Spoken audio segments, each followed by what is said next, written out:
নমস্কার। স্বামী শিষ্য সংবাদ নিয়ে প্রত্যেক বৃহস্পতিবার এবং প্রত্যেক রবিবার যে অনুষ্ঠানটি হয় সেই অনুষ্ঠানটি সময় একটু বদলানো হয়েছে গত সপ্তাহ থেকে। 8টার বদলে 8:30টায় অনুষ্ঠানটি শুরু হচ্ছে এবং ইন্ডিয়ান মংস পেজে আমার যেই দুটো অনুষ্ঠান চলছে, শতরূপে সারদা মাকে নিয়ে বুধবার দিন এবং স্বামী শিষ্য সংবাদ নিয়ে বৃহস্পতিবার এবং রবিবার যে অনুষ্ঠানটি চলে, সবকটি অনুষ্ঠানেরই সময় বদল করে 8টা থেকে 8:30 হয়েছে। যেহেতু নতুন সময়, তাই হয়তো একটু খাপ খাওয়াতে সবারই সময় লাগছে, তাই আমি রোজ একবার বলে দিচ্ছি, কয়েক সপ্তাহ অবধি হয়তো বলবো। আজকে যে বিষয়টা নিয়ে আলোচনা করা হবে স্বামী শিষ্য সংবাদ থেকে, আচ্ছা থ্যাংক ইউ, সাউন্ড ঠিক আছে। সেই বিষয়টা, আজকের বিষয়টা সত্যি একটু কঠিন। মানে আগের দিনে যেমন বিষয়টি ছিল যে স্ত্রী শিক্ষা সম্বন্ধে স্বামীজির মতামত, প্রায় পুরোটাই জাগতিক বিষয় নিয়ে কথাবার্তা হয়েছে। আজকে কিন্তু বিষয়টা একটু বেশ কঠিন বিষয় নিয়ে, কারণ ম্যাক্স মুলার স্বামীজির এক শিষ্য ছিলেন। তিনি ঋগ্বেদ অনুবাদ করেছিলেন এবং তিনি একজন জার্মান পণ্ডিত ছিলেন, বিশাল পণ্ডিত ছিলেন। তো ম্যাক্স মুলারের ঘটনা নিয়ে স্বামীজি শিষ্য শ্রী শরৎচন্দ্র চক্রবর্তীকে বলছেন এবং বিভিন্ন বৈদিক মন্ত্র, আমাদের বেদে যে সমস্ত মন্ত্র পাওয়া যায়, সেই মন্ত্রগুলো থেকে যে এই সৃষ্টিটা ঈশ্বর যেন তো করেছেন, মানে যেন বললেও তো সৃষ্টিটাকে আমাদেরকে যেন দেখতে হচ্ছে, তো এই সৃষ্টি করার কারণটা কি, এই সমস্ত কিছু নিয়ে স্বামীজি শিষ্যের সাথে আলোচনা করেছেন আজকে। আমি জানি না কত দূর আজকে আমরা আলোচনাটা, মনে হয় না খুব বেশি আলোচনাটা এগোতে পারবো আমরা, মানে যতটুকু লেখা রয়েছে। কারণ আজকের, আবারও বলে নিচ্ছি, আজকের বিষয়টি এতটাই কঠিন একটু রয়েছে যে, এবং এতটাই সূক্ষ্ম বিষয় যে হয়তো অল্প একটু জায়গা থেকে আমাদের অনেক বেশি ব্যাখ্যায় যেতে হবে। তো তাই আজকে আর কোনো গল্পে যাচ্ছি না। প্রায় অনেকেই লাইভে এসে গেছেন দেখতে পাচ্ছি, আমি শুরু করে দিচ্ছি। সরি, আজকে দশম বললি। আজকে বেশ অনেকগুলো দিন আমরা স্বামী শিষ্য সংবাদ নিয়ে আলোচনা করে চলছি। আজকে দশম বল্লীতে এসে উপস্থিত হয়েছি। 1897 সাল, স্থান কলিকাতা। আজ 10 দিন হইল শিষ্য স্বামীজির নিকট ঋগ্বেদের সায়ন ভাষ্য পাঠ করিতেছে। সায়ন বলে আমাদের ভারতবর্ষের ইতিহাসে এক মহাঋষি ছিলেন, তিনি ঋগ্বেদ রচনা করেছিলেন। তো সেই সায়নের যে ঋগ্বেদ, সেই ঋগ্বেদ নিয়ে স্বামীজির কাছে শিষ্য পাঠ করছেন এবং শিখছেন ঋগ্বেদের সমস্ত স্তোত্রগুলো। স্বামীজি বাগবাজারে বলরাম বসুর বাড়িতে অবস্থান করিতেছেন। ম্যাক্স মুলারের মুদ্রিত বহু সংখ্যায় সম্পূর্ণ ঋগ্বেদ গ্রন্থখানি কোন বড়লোকের বাড়ি হইতে আনা হইয়াছে। নূতন গ্রন্থ, তাহাতে আবার বৈদিক ভাষা, শিষ্যের পড়িতে পড়িতে অনেক স্থলে বাঁধিয়া যাইতেছে। তদ্দর্শনে স্বামীজি সস্নেহে তাহাকে কখনো কখনো বাঙাল বলিয়া ঠাট্টা করিতেছেন এবং ওই স্থলগুলির উচ্চারণ ও পাঠ বলিয়া দিতেছেন। স্বামীজির শিষ্য ম্যাক্স মুলার প্রচন্ড, মানে ঋগ্বেদ ভীষণ একটা বড় এবং দামি গ্রন্থ, সেই গ্রন্থের সমস্ত অনুবাদ করেছেন এবং সেই যে সমস্ত ঋগ্বেদের যে টোটাল বইটা, সেই বইটা কোনো একজন বড় লোকের বাড়ি থেকে আনা হয়েছে, তার কারণ বইটির বেশ ভালোই দাম ছিল। তো বলছে, এই জন্য বলছেন কোন একজন বড় লোকের বাড়ি হইতে আনা হইয়াছে।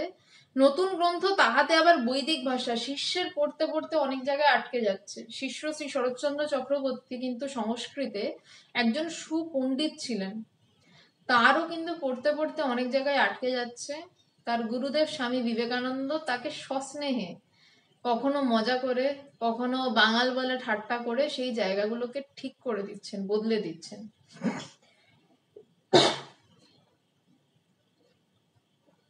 এবং ওই স্থলগুলির উচ্চারণ ও পাঠ বলিয়া দিচ্ছেন। শুধু উচ্চারণ নয়, পাঠও বলে দিচ্ছেন।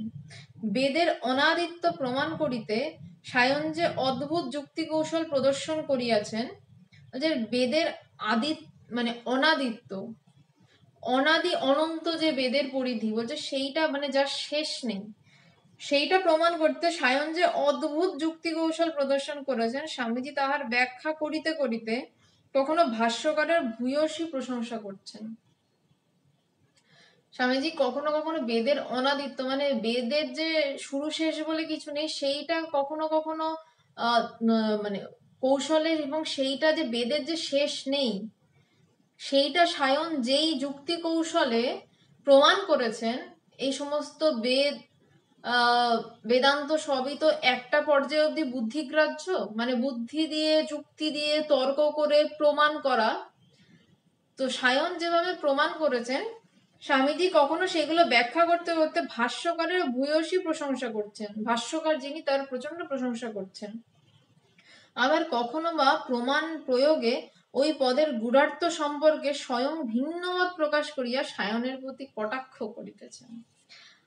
স্বামীজি কখনো কখনো ওই সায়নের যে ভাষ্যগুলো পড়তে পড়তে সায়নের খুব প্রশংসা করছেন, আবার কখনো ওই সায়নের ভাষ্যগুলো পড়তে পড়তে সেই ভাষ্যের বিপরীত মত নিজে বলছেন, যেন তিনি সায়নের সঙ্গে স্বয়ং সায়নের সাথে তর্ক করছেন।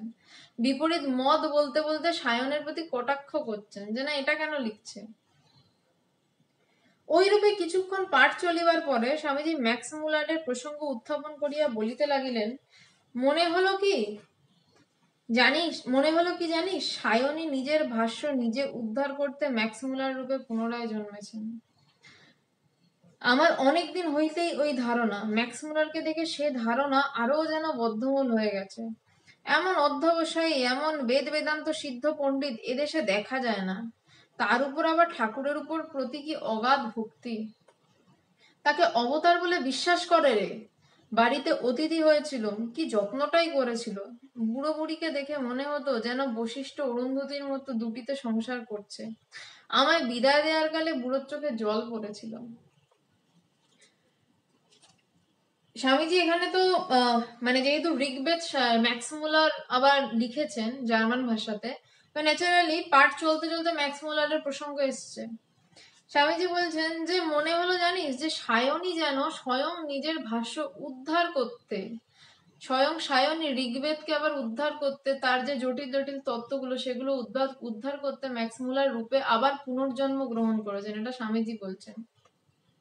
এবং বলছেন যে এমন অধ্যবসায়ী বেদ বেদান্ত সিন্ধু পণ্ডিত এদেশে দেখা যায় না। বলছে এত অধ্যবসায়ী, কারণ আমার যতদূর মনে পড়ে প্রায় 6 বছর লেগেছিল, 6 বছরেরও বোধহয় কিছু বেশি সময় লেগেছিল এই ঋগ্বেদটাকে ট্রান্সলেট করতে। বলছে এমন অধ্যবসায়ী, এমন বেদ বেদান্ত সিদ্ধ পণ্ডিত এদেশেও দেখা যায় না, ভারতবর্ষেও দেখা যায় না। তার উপর আবার ঠাকুরের উপর কি অগাধ বিশ্বাস, ঠাকুরের উপর কি ভয়ঙ্কর বিশ্বাস তার। তাকে অবতার বলে বিশ্বাস করে রে।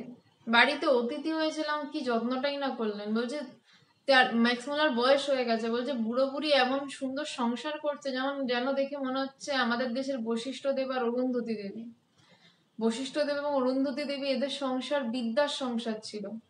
বশিষ্ঠ দেব ভীষণ জ্ঞানী ছিলেন।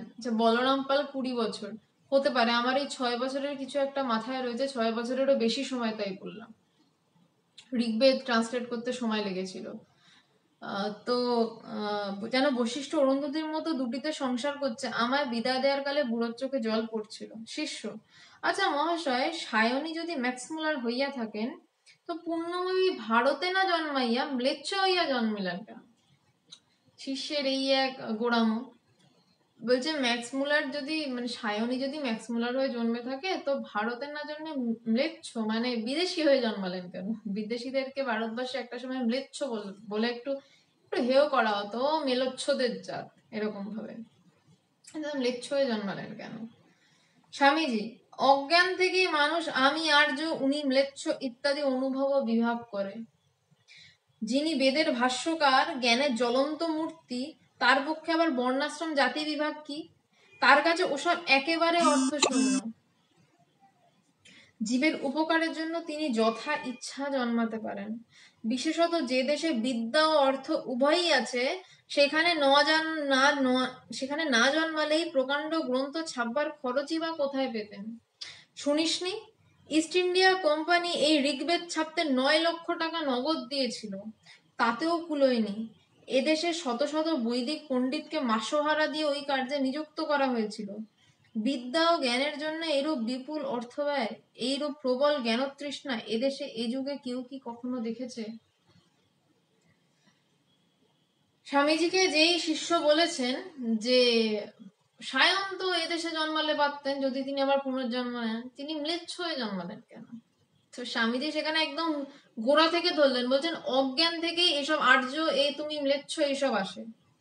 বলছে এই অনুভব আসে। আসলে কি কেউ আর্য? আসলে কি কেউ ম্লেচ্ছ? আমি আর্য, তুমি ম্লেচ্ছ, তুমি শূদ্র, এইগুলো থেকে একটা অনুভব, এক একটা বোধ, এবং বোধ মানে অজ্ঞান। জ্ঞানে কিন্তু এই বোধ নেই। জ্ঞানে রয়েছে যে জ্ঞান স্বয়ং, এবং সেখানে কারুর আলাদা নেই, আলাদা করে দেখার প্রসঙ্গ মাত্র নেই। তাই জন্য এই জ্ঞান লাভের পর শ্বেতাশ্বতর উপনিষদে আমরা দেখি ঋষিরা জ্ঞান লাভের পর চিৎকার করে বলছেন, শ্রীণন্তু বিশ্বে হে অমৃতস্য পুত্রায়। বলছে শোনো বিশ্ববাসী, হে অমৃতের পুত্রগণ শোনো, তোমরা সব অমৃতের পুত্রগণ, তোমরা শোনো। তাই বলছেন যে অজ্ঞান থেকেই মানুষ আমি আর্য উনি ম্লেচ্ছ এইগুলোকে ভাগ করে। যে অজ্ঞান থেকেই, যেই মুহূর্তে আমি আর্য, আর মানে আমি আর্য এই ভাবটা আসা মানেই তুমি ম্লেচ্ছ এই ভাব এসে যাবি। তো আমি আর্যটা আসা মানেই তোমার মধ্যে অজ্ঞানের সূত্রপাত হয়ে গেছে, মানে তুমি অজ্ঞান বোধ দিয়েই কথাটা বলছো, আগে নিজেকে ডিফার করছো আমি আর্য। আগে মানুষ নিজেকে ডিফারেন্সিয়েট করে তারপর অন্যকে বলতে যায়। যেই মুহূর্তে ডিফারেন্সিয়েট হচ্ছে শ্রীনন্ত বিশ্বে হে অমৃতস্য পুত্রা, সবাই অমৃতের পুত্র, এই জায়গা থেকে যেই মুহূর্তে আমি অমৃতের পুত্র থেকে আর্য পুত্র হয়ে গেলাম, তাই কিছুক্ষণ পর তো ম্লেচ্ছ পুত্র, দলিত পুত্র, অনেক পুত্র আসবে, স্বাভাবিক একটা ব্যাপার। কিন্তু বলছেন যে আমরা তাই বিভাগ করি, ইত্যাদি অনুভব করি এবং বিভাগ করি। কিন্তু যিনি বেদের ভাষ্যকার, জ্ঞানের জ্বলন্ত মূর্তি, তার আবার বর্ণাশ্রম জাতি বিভাগ কি? ঋষি সায়ন যিনি চরম জ্ঞানী, তার আবার বর্ণাশ্রম কি হবে, তার জাতিভেদ কি হবে, তার জাতি বিভাগ কি হবে আলাদা করে, যে তিনি ভাগাভাগি করবেন, ভারতবর্ষ আলাদা, জার্মান আলাদা। বলছে তিনি সুযোগ দেখে জন্মাবেন। কিরকম সুযোগ? না, যেখানে তিনি তার কাজ, যে কাজ করতে আসছেন, ঋগ্বেদ তার ভাষ্যের পুনরুদ্ধার করতে আসছেন, সেই কাজ তিনি যেখানে ঠিকভাবে করতে পারবেন। বলছে ভারতবর্ষে জন্মালে এই গ্রন্থ ছাপার মতন প্রয়োজনীয় অর্থ কি তিনি পেতেন? কারণ ইস্ট ইন্ডিয়া কোম্পানি 9.5 লক্ষ টাকা নগদ দিয়েছে শুধু এই ঋগ্বেদের পিছনে। বলছে ঋগ্বেদ ছাপতে 9 লক্ষ টাকা নগদ দিয়েছিল, তাতেও কুলোয়নি এত মানে দামি এবং বড় বই ওটা ঋগ্বেদ। বলছে এদেশে শত শত বৈদিক পণ্ডিতকে মাসোহারা দিয়ে ওই কার্যে নিযুক্ত করা হয়েছিল। শত শত বৈদিক পণ্ডিতকে মাসে মাসে টাকা দিয়ে ওই কাজে রাখা হয়েছিল, যে তোমরা শুধু এই কাজটাই করবে। বিদ্যা এবং জ্ঞানের জন্য এইরূপ বিপুল অর্থ ব্যয়, এইরূপ প্রবল জ্ঞানতৃষ্ণা এদেশে এ যুগে কেউ কি কখনো দেখেছে? জানি না, আমার বয়স 26 বছর, আমি এখনো অব্দি তো এরকম লেভেলের বিদ্যার জন্য, জ্ঞানের জন্য এত অর্থ ব্যয় করেছে সরকারি কোষাগার থেকে আমি তো শুনিনি। হয়তো হতে পারে, আমি জানি না। ম্যাক্স মুলার নিজেই ভূমিকায় লিখেছেন যে তিনি 25 বছর কেবল ম্যানুস্ক্রিপ্ট দেখে কাটিয়েছেন, আমি 6 বছর। কি ভুল কথা বলছিলাম। বলছেন 25 বছর, ম্যাক্স মুলার নিজে জানিয়েছেন তিনি কেবল পাণ্ডুলিপি দেখে গেছেন 25টা বছর ধরে। কেউ দেবে নিজের 25 বছর? আমার সবে 26 বছর বয়স হলো, আমি নিজের 25টা বছর পারবো শুধু একটা পাণ্ডুলিপি দেখে দেখে কাটিয়ে দিতে? বলছে এই অধ্যবসায় ঋষি সায়ন ছাড়া আর কার হতে পারে? আর স্বামীজি বলছেন, স্বামী বিবেকানন্দ বলছেন। তারপর ছাপতে 20 বছর লেগেছে, শুধু পাণ্ডুলিপি দেখতে লেগেছে 25 বছর, ছাপতে লেগেছে আরো 20 বছর। 45 বছর একখানা বই নিয়ে এই রূপ লেগে পড়ে থাকা সামান্য মানুষের কার্য নয়। ইহাতেই বোঝো সাধে কি আর বলি তিনি সায়ন। 45 বছর ধরে একটা বইয়ের পিছনে পড়ে থাকা, আর কোনো কাজ নয়, আর কিচ্ছু নয়। বলছেন যে সাধে কি বলি, এইরকম অধ্যবসায় রয়েছে বলেই তো বলছি তিনি সায়ন স্বয়ং। ম্যাক্স মুলার সম্পর্কে ঐরূপ কথাবার্তা চলিবার পর আবার গ্রন্থপাঠ চলিতে লাগিল। এইবার বেদকে অবলম্বন করিয়াই সৃষ্টির বিকাশ হইয়াছে, সায়নের এই মত স্বামীজি সর্বদা সমর্থন করিতে লাগিলেন। এইবার আমাদের যে বিষয় আজকের, যে বেদ মন্ত্র অনুসারে সৃষ্টির ব্যাখ্যা কি, সেই জায়গাটায় স্বামীজি ঢুকছেন।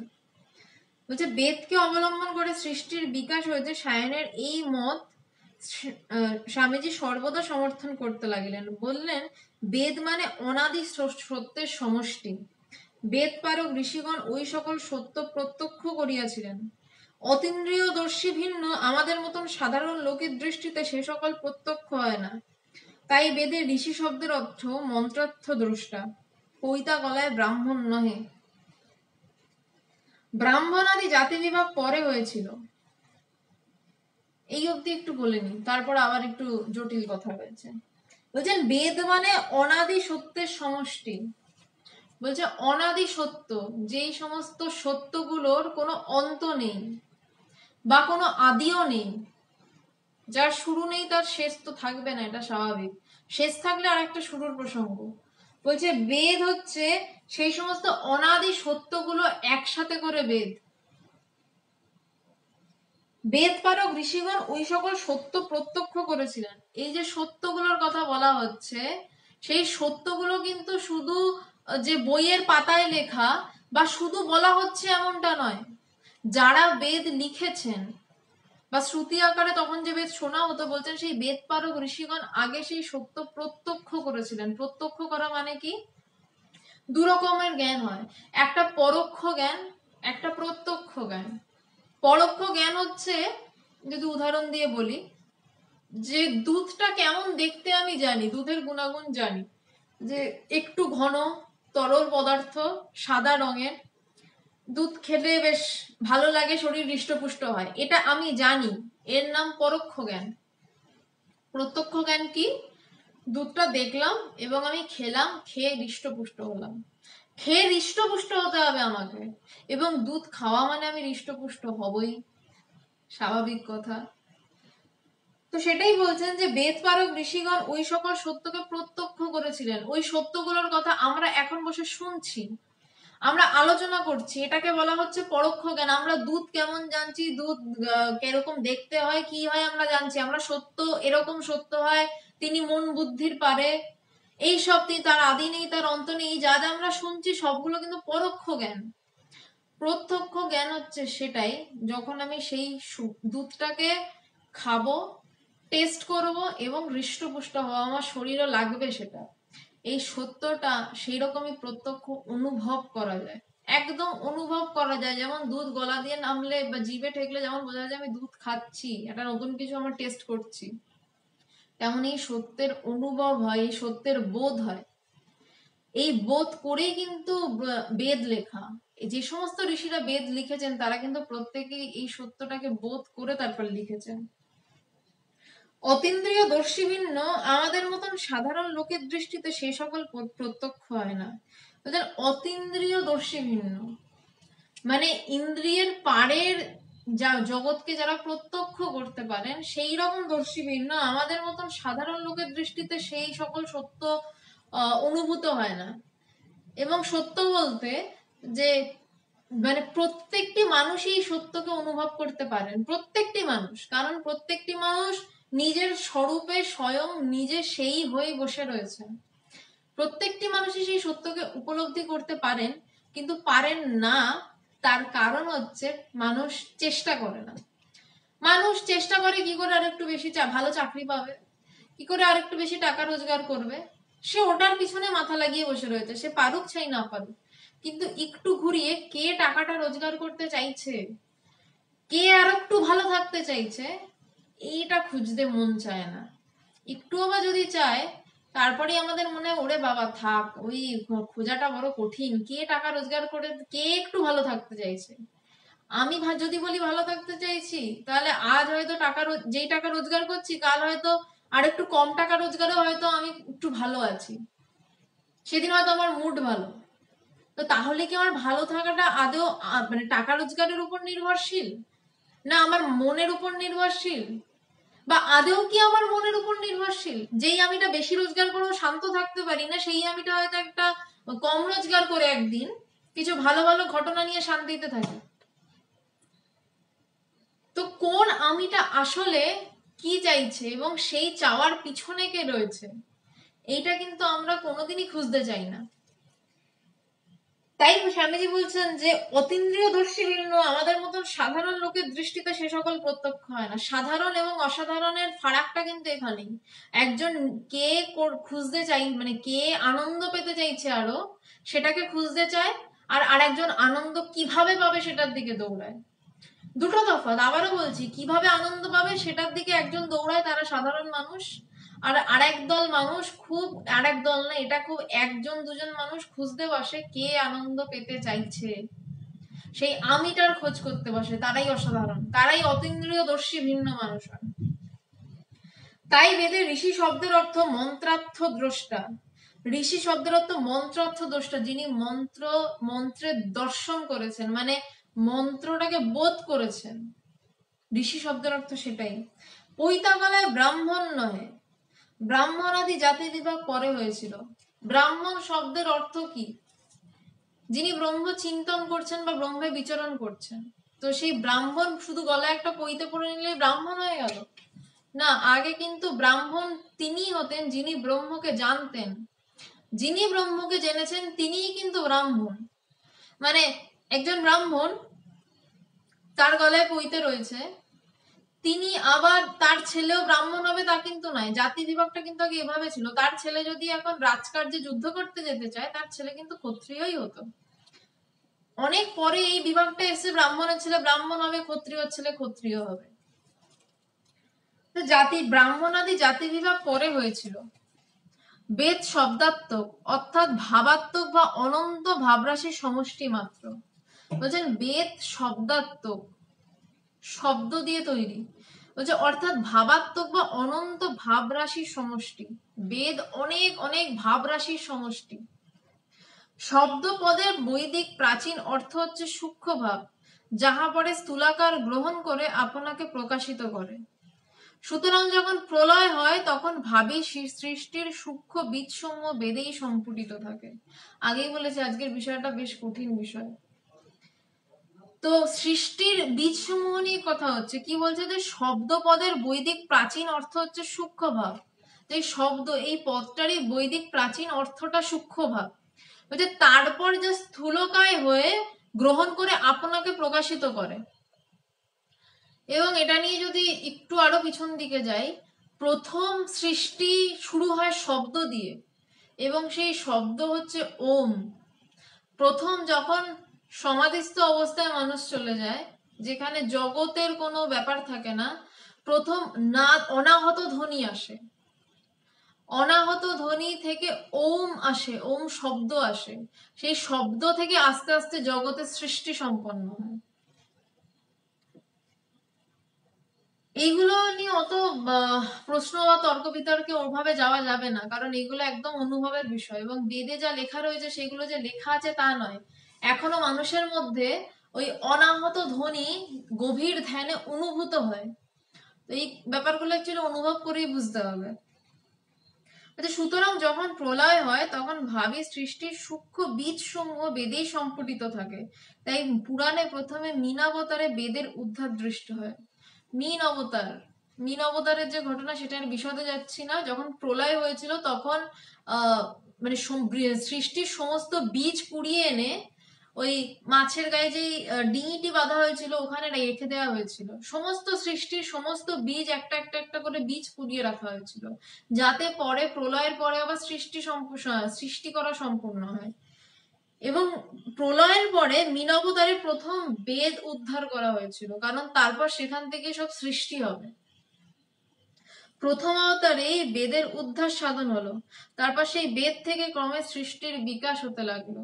এই কথাগুলো ঋগ্বেদে লেখা।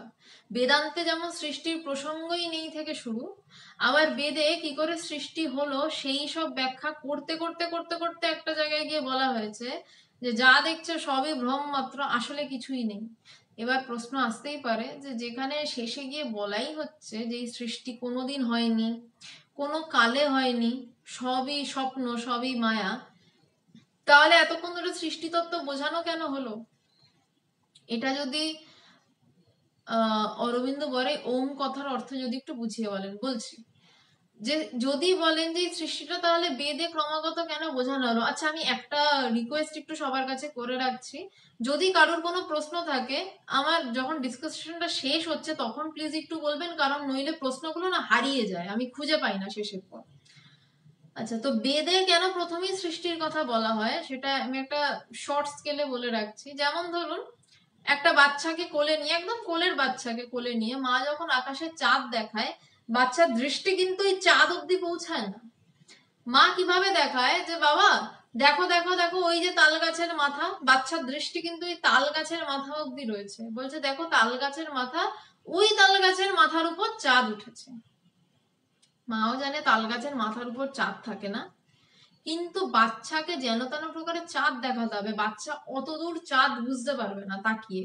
তাই বাচ্চা যতটুকু বোঝে, আমরা প্রথমে যদি আমরা বলি সৃষ্টি নেই কিচ্ছু নেই, আমরা বলবো বেদ মিথ্যে সব ফালতু, আমরা দেখতে পাচ্ছি সৃষ্টি রয়েছে, আমরা হাঁটছি চলছি, সৃষ্টি নেই কেন?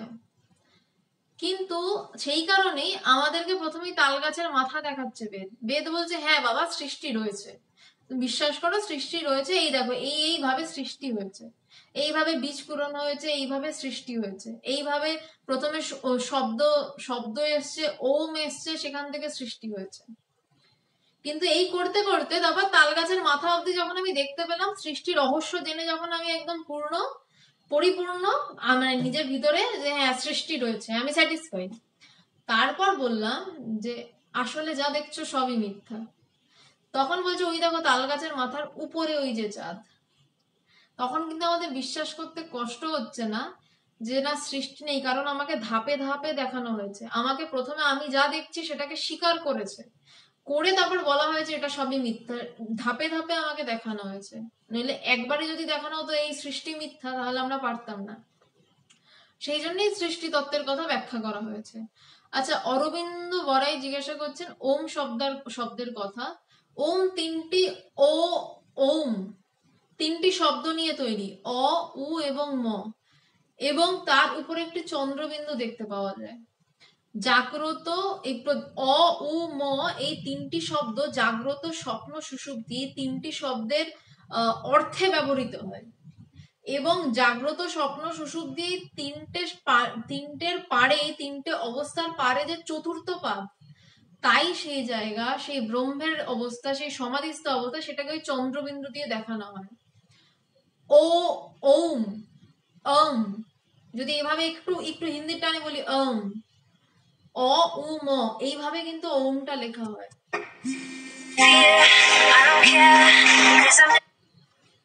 এই তিনটে ভাবে ওমটা লেখা হয়। তো তার যে উপরে চন্দ্রবিন্দু সেটা তুরীয় বা চতুর্থ পাদ হিসাবে বলা হয়।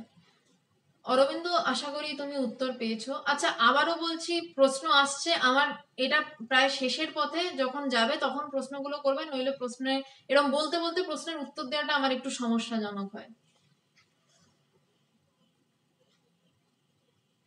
যে পূর্ব কল্পেও এইরূপ সৃষ্টি হয়েছিল, একথা বৈদিক সন্ধ্যার মন্ত্রেই আছে। সূর্য চন্দ্র মৌসি ধাতা যথা পূর্বম কল্পয়ত পৃথিবীং দিব্যান্তরিক্ষ মথস্য। বুঝলি? কিন্তু মহাশয়, কোনো জিনিস না থাকলে কাহার উদ্দেশ্যে শব্দ প্রযুক্ত হইবে, আর পদার্থের নাম সকলই বা কি করে তৈয়ারি হইবে? বলছেন যে বৈদিক সন্ধ্যার মন্ত্রে যেটা রয়েছে সেটা সংস্কৃতে স্বামীজি বললেন। সংস্কৃতে যেহেতু আমি বিশেষ পারঙ্গম নই এবং শিষ্যে সংস্কৃতে প্রচন্ড পারঙ্গম, আমি সেই সংস্কৃতের ব্যাখ্যাটা করতে পারলাম না, আমি শুধু মন্ত্রটাই আপনাদেরকে পড়ে শোনালাম। এবার পরে শিষ্য যে প্রয়োজনীয় প্রশ্নটা করলেন, বলছেন যে সৃষ্টি তো নেই, সেই অবস্থাতে কোনো জিনিসই নেই, তো কোনো জিনিস যদি না থাকে তাহলে কার উদ্দেশ্যে শব্দটা প্রযুক্ত হবে, কি কার উদ্দেশ্যে আমি শব্দটা করব? আর বলছেন যে পদার্থের নাম সকলই বা কি করে তৈরি হবে। বলছে যখন কোনো জিনিসই নেই তাহলে কার উদ্দেশ্যে শব্দ করবো, আর সেই সব পদার্থগুলোর নাম কি করে তৈরি হচ্ছে? শিষ্য প্রশ্ন করছে স্বামীজিকে। শিষ্য, কিন্তু মহাশয়, কোনো জিনিস না থাকিলে, স্বামীজি, আপাতত তাই মনে হয় বটে, কিন্তু বোঝো এই ঘটটা ভেঙে গেলে ঘটত্বের নাশ হয় কি? না, কেননা ঘটটা হচ্ছে স্থূল, কিন্তু ঘটত্বটা হচ্ছে ঘটের সূক্ষ্ম বা শব্দাবস্থা। দারুণ কথা। বলছে এই ঘটটা ভেঙে যেতে পারে, কিন্তু ঘটের যে ভাবটা, যে ভাবনাটা, ঘটত্ব যাকে বলা হচ্ছে, মানে ঘট বলতে আমাদের সামনে যে চিন্তাটা আসে, বলছে যে সেই চিন্তাটা, সেই ঘটত্বটা কি ঘরটা ভেঙে গেলেই নষ্ট হয়ে গেল? হচ্ছে না তো। সেই ঘরটা স্থূল, কিন্তু ঘটত্বটা হচ্ছে ঘটের সূক্ষ্ম বা শব্দ অবস্থা।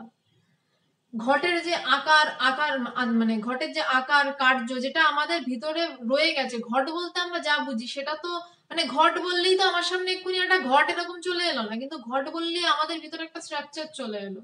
বলতে সেই ঘটত্বটা কিন্তু শব্দ অবস্থা। ওই রূপে সকল পদার্থের শব্দাবস্থাটি হচ্ছে ওই সকল জিনিসের সূক্ষ্ম অবস্থা। বলছে সব জিনিসের এই রকম যে শব্দাবস্থা, সব জিনিসই কিন্তু আমাদের ভিতরে চিন্তা আকারে রয়েছে। এক একটা মানুষই কিন্তু আমাদের ভিতর চিন্তা আকারে থাকে। যেমন একটা পুরনো উদাহরণ না, একটা কথাই বলি।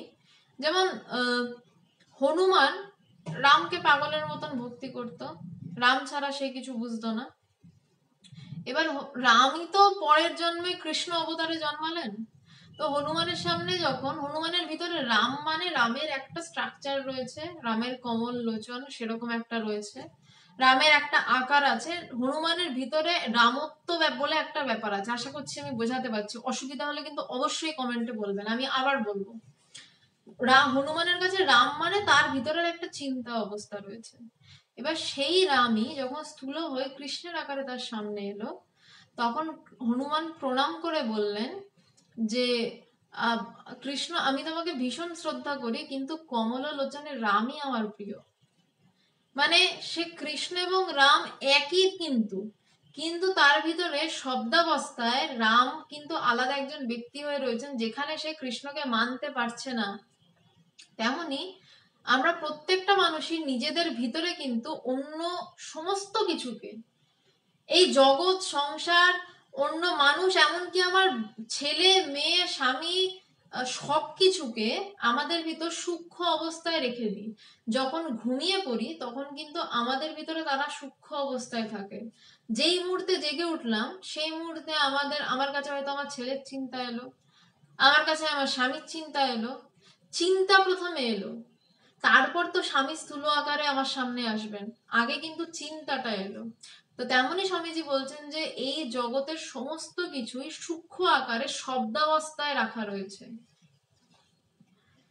ওই রূপে সকল পদার্থের শব্দাবস্থাটাই হচ্ছে ওই সকল জিনিসের সূক্ষ্ম অবস্থা। আর আমরা দেখি, শুনি, ধরি, ছুঁই যে জিনিসগুলো, সেগুলো হচ্ছে ওইরূপ সূক্ষ্ম বা শব্দাবস্থায় অবস্থিত পদার্থ সকলের স্থূল বিকাশ। যেমন কার্য আর তার কারণ। একটা খুব সুন্দর উদাহরণ মনে এলো, কয়েকদিন আগে মিশন মঙ্গল সিনেমাটা দেখছিলাম। তো কি করে মিশন মঙ্গলে যাওয়ার জন্য প্রথম মঙ্গল যান তৈরি হয়েছিল সেইটা দেখাচ্ছিল। প্রথমে কিন্তু বিজ্ঞানীরা চিন্তা করলেন কিভাবে মিশন মঙ্গলের যানটা তৈরি হবে। প্রথম কিন্তু ভিতরে চিন্তাটা এলো বিজ্ঞানীদের যে এইভাবে হতে পারে। তারপর কিন্তু ওই চিন্তাটা আসার পরে তারা আবার আরেকজন বৈজ্ঞানিকের সাথে ডিসকাস করলেন, তারপর তারা কিন্তু কাগজে ফেলে আঁকলেন। এই যে চিন্তা থেকে আস্তে আস্তে আস্তে আস্তে স্থূল রূপ আসছে, তারপর তারা কাগজে ফেলে আঁকলেন। প্রথম চিন্তা অবস্থা থেকে একটু স্থূল হলো, কাগজে ফেলে আঁকা হলো, তারপর কম্পিউটারে ডিজাইন হলো, আরো একটু স্থূল অবস্থায় এলো, তারপর কিন্তু মঙ্গল যানটা পুরো তৈরি হলো, এবার পুরো স্থূল অবস্থা। কিন্তু গোড়া কি ছিল? সেই সূক্ষ্ম অবস্থা, সেই মনের ভিতরে চিন্তাটা ছিল, সেই চিন্তাটাই কিন্তু এত কিছু করিয়ে দিল এবং একটা স্থূল মঙ্গলযান আমরা সামনে দেখতে পেলাম। তো স্বামীজি বলতেন যে আর আমরা দেখি, শুনি, ধরি, ছই জিনিসগুলো, সেগুলো হচ্ছে সূক্ষ্ম বা শব্দবাস্তায় অবস্থিত পদার্থ সকলের স্থূল বিকাশ। বোঝা গেল আশা করি কথাটা, যে আমরা যেটা চিন্তা করছি সেই চিন্তাটাই কিন্তু আস্তে আস্তে ওই শব্দাবস্থা থেকে আস্তে আস্তে স্থূল রূপে আসছে। যেমন কার্য আর তার কারণ। আমরা যে চিন্তাটা করছি, মঙ্গলযানের কথাটা যে চিন্তা করা হয়েছিল সেটা হচ্ছিল কারণ, এবং তার ফলে যেই কার্যটা হলো সেটা মঙ্গলযান তৈরি হয়ে গেল। জগৎ ধ্বংস হয়ে গেলেও জগদোদ্ধাত্মক শব্দ বা স্থূল পদার্থ সকলের সূক্ষ্ম স্বরূপ সমূহ ব্রহ্মে কারণ রূপে থাকে। এগুলো পড়লে মাথা খারাপ হয়ে যায়, এত জটিল সৃষ্টি তত্ত্ব। বলছে হ্যাঁ, যেটা নেই তার তত্ত্বটা আবার এত জটিল। বলছেন যে জগৎ ধ্বংস হয়ে গেলেও জগদোদ্ধাত্মক শব্দ বা স্থূল পদার্থ সকলের সূক্ষ্ম স্বরূপ সমূহ, স্থূল পদার্থের সূক্ষ্ম স্বরূপ, তাদের নিজেদের স্বরূপ, সেইগুলো ব্রহ্মে কারণ রূপে থাকছে। ব্রহ্মে কোথাও একটা তারা কারণ রূপে থাকছে, মানে ব্রহ্ম থেকেই তো সবকিছু, মানে যদি চিন্তার দিকে তাকানো যায়, ব্রহ্মটা তো বাইরে কোথাও নেই, বাইরে কোথাও রেখে দেয়নি, ওখান থেকে সব কারণ আসছে, আসলটা তো আমার ভিতরেই। তো আমার ভিতরে যদি আমরা চিন্তা যেই মুহূর্তে উঠছে, খুব খুব সূক্ষ্ম জায়গা, চিন্তা ওঠার আগের মুহূর্ত পর্যন্ত কিন্তু স্বয়ং ব্রহ্মই অবস্থান করছেন। যেই মুহূর্তে চিন্তা উঠছে, ওই ওঠার মুহূর্তটাই কিন্তু তাকে ধরতে পাওয়া যায়। তো তাই বলছেন যে চিন্তাটা যেহেতু ওখান থেকে উঠছে, যে সমস্ত পদার্থ সমূহের সূক্ষ্ম স্বরূপ সমূহ ব্রহ্মে কারণ রূপে থাকে, এবং সেই কারণটাই কিন্তু কালে কার্যরূপে ব্যাখ্যা হয়। জগৎ বিকাশের প্রাক্কালে প্রথমেই সূক্ষ্ম স্বরূপ সমূহের সমষ্টিভূত ওই পদার্থ উদ্বেলিত হয়ে ওঠে ও উহারই প্রকৃত স্বরূপ শব্দ গর্ভাত্মক অনাদিনাদ ওঙ্কার আপনা আপনি উঠতে থাকে। এইবার ওঙ্কারে এসছেন স্বামীজি, বলছেন জগৎ বিকাশের প্রাক্কালে, জগৎ তৈরি জগৎ বিকাশ হওয়ারও আগে প্রথমেই সূক্ষ্ম স্বরূপ সমূহের সমষ্টিভূত ওই পদার্থ উদ্বেলিত হয়ে ওঠে। এইগুলো কিন্তু কোথাও বাইরে ঘটে না, দিল্লিতে ঘটছে না, এইগুলো কিন্তু আমার মধ্যেই ঘটে। একটু শান্ত হলে বলা ভুল, অনেকটা শান্ত হলে কিন্তু এই বিষয়গুলো টের পাওয়া যায়। যখন চিন্তার উৎস খুঁজতে বসা হয়, যদি কেউ বসেন কখনো, যে চিন্তাগুলোর দিকে তাকিয়ে দেখি চিন্তার উৎসটা কোথায়, তো আমরা আস্তে আস্তে আস্তে আস্তে মনের বিভিন্ন লেয়ার আমাদের কাছে খুলে যায়, এবং দেখতে পাওয়া যায় চিন্তা ওঠার আগেও অনেক আগে থেকে সূক্ষ্মভাবে ভাবে একটা চিন্তা উঠছে, সেই জায়গায় দেখা যায় আরো গভীর থেকে সূক্ষ্ম চিন্তা উঠছে। তাই জন্য এখানে বলছেন স্বামীজি একদম মনের লেয়ার ধরে ধরে আজকে কথা বলছেন। বলছেন জগৎ বিকাশের প্রাক্কালে, মানে জগৎ বিকাশটা কখন হচ্ছে, যেই চিন্তাটা আমার ভিতর উঠে গেল, একটা চিন্তা করছি, সাপোজ ধরো এইটুকু চিন্তা আমার ভিতরে এলো, আমি বইটা পড়বো, এই বইটা পড়বো, এই চিন্তাটা যেই উঠে গেল আমার কাছে, তো চিন্তাটা এসে গেল, মানে জগৎ বিকাশ হয়ে গেল আমার কাছে। কিন্তু বলছেন তার আগেই প্রথমে সূক্ষ্ম স্বরূপ সমূহের সমষ্টিভূত ওই পদার্থ উদ্বেলিত হয়ে ওঠে। প্রথম আমার ভিতরে একটা তরঙ্গ ওঠে, অনেকটা শান্ত হলে ওই জায়গাটা টের পাওয়া যায়। একটা তরঙ্গ ওঠে যে আমার চিন্তা উঠছে, এবং সেই চিন্তাতেই উহার প্রকৃত স্বরূপ শব্দ গর্ভাত্মক অনাদিনাদ ওঙ্কার আপনা আপনি উঠতে থাকে। বলছেন তারও আগে, ওই যে চিন্তাটা উঠছে ওঠারও আগে ওমকার প্রথম আগে নির্গত হয়। আসলে এত স্পিডে ব্যাপারগুলো হয় আমরা কেউ কখনো ধরতেই পারি না। যখন আমাদের মধ্যে থেকে প্রায় নয় সকল চিন্তা সরে যায়, এবং তখন যারা গভীরভাবে ধ্যানস্থ থাকে তারা নিজেদের ভিতরে ওই ওম শব্দ শুনতে পায়, অনাহত ধ্বনি তারা শুনতে পায়। আবারও বলছি, এটা দিল্লি বা বোম্বেতে হয় না, আমার ভিতরেই হয়, চেষ্টা করলেই হয়, পারা যায়। ভিতরে নাদ ধ্বনি শুনতে পাওয়া যায়, অনাহত ধ্বনি, ওম শব্দ আসে ভিতর থেকে। এবং বলছে সেইটা প্রথমে, তারপর তো ব্রহ্মের দ্বার, তার মানে সেই জায়গা থেকে ওম শব্দ আসছে। ওম শব্দের পর এই আন্দোলিত হয়ে সেই চিন্তা একটা কিছু ভাবে আসছে, তারপর চিন্তা ওটা ছিটকে উঠছে, চিন্তা সেই জগৎ বিকাশ হচ্ছে। এবং এই টোটাল স্টেপস গুলি এত স্পিডে হয় আমরা ধরতেই পারি না। শুধু আমরা এই জল খাবো, আমরা বই পড়বো, আমরা এই বাইরের চিন্তাটুকু করে এরকম করে ধরি এবং সেটার পিছনে ছুটে যাই। ওই যে বললাম, স্বামীজি প্রথমে বলছেন অতীন্দ্রিয় যারা, অতীন্দ্রিয়দর্শী ভিন্ন। অতীন্দ্রিয়দর্শী কারা, যে যারা বলবে যে কোথা থেকে এই জল খাওয়ার চিন্তাটা উঠলো, খুঁজি তো, চলো খুঁজি, কোথা থেকে আমার বই পড়ার চিন্তা উঠছে, খুঁজি তো, তারাই অতীন্দ্রিয়দর্শী। আর যারা বলবে যে জল খেতে ইচ্ছা করেছে চলো খেয়ে নি, কিন্তু যারা জল খেতে খেতে চিন্তাটা কোথা দিয়ে উঠলো সেটা খুঁজবে, তারাই কিন্তু অতীন্দ্রিয়দর্শী ভিন্ন হন। ক্রমে ওই সমষ্টি হতে একটি বিশেষ পদার্থের প্রথমে সূক্ষ্ম প্রতিকৃতি বা শাব্দিক রূপ ও পরে স্থূল রূপে প্রকাশ পায়। ওই শব্দই ব্রহ্ম, শব্দই বেদ, ইহাই সায়নের অভিপ্রায়। বুঝলি? পুরো ঋগ্বেদ হিসাবে স্বামীজি গোটা বিষয়টাকে বোঝালেন। বললেন এই সমষ্টি হতে এক একটা বিশেষ পদার্থের প্রথমে সূক্ষ্ম প্রতিকৃতি ওঠে। আমাদের কাছে বই পড়বো বললে তো আঁকা বাঁকা তেরা বেঁকা কিছু আসে না, আঁকা বাঁকা তেরা বেঁকা একটা গিটার তো আসে না। আমাদের কাছে বই বললে আসে যে বেশ একটা মোটা, যার ভিতরে অনেকগুলো পাতা থাকবে, কিছু লেখা থাকবে। তো তাই বলছেন যে আমাদের সবকিছুরই একটা প্রতিকৃতি আমাদের ভিতরে রাখা রয়েছে। যেই মুহূর্তে ওই চিন্তাটা আসে আমাদের ভিতরে আগে ওই প্রতিকৃতির চিন্তাটা আসে। বই বললে যদি আমার হাতে কেউ একটা গিটার ধরিয়ে দেয় ফস করে, বলবো আরে গিটার চাইনি, বই চেয়েছি। আবার যখন গিটার চাইবো তখন যদি কেউ বই ধরিয়ে দেয় হাতে, বলবো আরে বই চাইছি না, গিটার চাইছি। কেন আমরা বলছি? কারণ আমাদের ভিতরে ওর প্রতিকৃতি স্টোর করা রয়েছে, তার কার্যকারণ স্টোর করা রয়েছে। আমরা জানি লেখা পড়া হয়, গিটারটা বাজায়, এটা আমরা জানি। এই জানাজানিটা কি করে না, ওই শব্দাত্মক অবস্থায় ব্যাপারগুলো আমাদের ভিতরেই রাখা রয়েছে সংস্কার রূপে। এবার শিষ্য বলছেন, মহাশয় ভালো বুঝিতে পারিতেছি না। মানে স্বামী বিবেকানন্দ বলার পরেও শরৎচন্দ্র চক্রবর্তীর মতন শিষ্য বলছেন ভালো বুঝিতে পারিতেছি না, মানে খুবই কঠিন বিষয়, আর আমি তো মানে নখেরও যোগ্য নই। আমি বোঝানোর চেষ্টা করছি, যতটুকু বুঝেছি। আমি জানি না কতটা বোঝাতে পারছি। আবারও বারবার বলছি, কোনো অসুবিধা হলে আমার আলোচনা শেষে কাইন্ডলি কমেন্ট করবেন, আমি চেষ্টা করবো আবার আমি যতটুকু বুঝেছি বোঝানোর। শিষ্য, মহাশয় ভালো বুঝিতে পারিতেছি না। স্বামীজি, জগতে যত ঘট আছে সবগুলো নষ্ট হলেও ঘট শব্দ থাকতে পারে, তা তো বুঝেছিস? মানে বলছে জগতে যত ঘট আছে সব নষ্ট হয়ে গেল, কিন্তু ঘট শব্দ, ঘট বলে যে ব্যাপার শব্দটা, ওই শব্দটা আছে সেটা তো বুঝতে পারছিস? তবে জগৎ ধ্বংস হলেও যেসব জিনিসগুলোকে নিয়ে জগৎ, সেগুলো সব ভেঙে চুরে গেলেও তত্ত্ব তত্ত্ববোধাত্মক শব্দগুলি কেন না থাকতে পারবে, আর তা থেকে পুনঃসৃষ্টি কেনই মানা হতে পারবে? বলছেন যে যদি সমস্ত ঘট ভেঙে যায়, কিন্তু ঘট শব্দটা তো থাকলো, তার থেকে ঘটটা সৃষ্টি হতে পারে। সমস্ত পৃথিবীর সবকিছু যদি ভেঙে চুরে যায়, ল্যাপটপ মোবাইল কিচ্ছুর অস্তিত্ব নেই, কিন্তু মোবাইল ল্যাপটপ এই শব্দগুলো তো থাকবে। বলছে তার থেকে আবার নতুন করে সৃষ্টি হবে নাই বা কেন?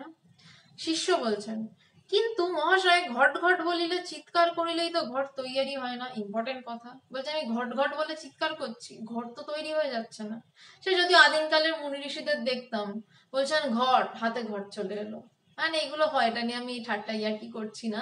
এগুলো আর এক ধরনের বিজ্ঞান, কিন্তু মানে আসলে পরিবেশের মধ্যেই তো সমস্ত কিছুর উপাদান রয়েছে, এবং তারা এত বড় বৈজ্ঞানিক ছিলেন, তারা জানতেন মুহূর্তের মধ্যে ওই পরিবেশের উপাদানগুলিকে একজোট করে কি তৈরি করা সম্ভব।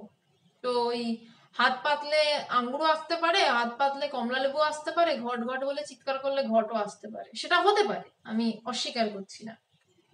কিন্তু এখানে শিষ্য বলছেন, মহাশয় ঘট ঘট বলে চিৎকার করলেই তো আর ঘট তৈরি হয়ে যায় না। স্বামীজি, তুই আমি ওই রূপে চিৎকার করলে হয় না, কিন্তু সিদ্ধ সংকল্প ব্রহ্মে ঘট স্মৃতি হবা মাত্র ঘট প্রকাশ হয়। সামান্য সাধকের ইচ্ছাতেই যখন নানা অঘটন ঘটন হতে পারে, তখন সিদ্ধ সংকল্প ব্রহ্মের কা কথা? স্বামীজি যেটা বললাম, যে স্বামীজি বলছেন যে তুই আমি ওরূপে চিৎকার করলে হয় না, কিন্তু সিদ্ধ সংকল্প ব্রহ্মে ঘট স্মৃতি হওয়ার মাত্র ঘট প্রকাশ হয়।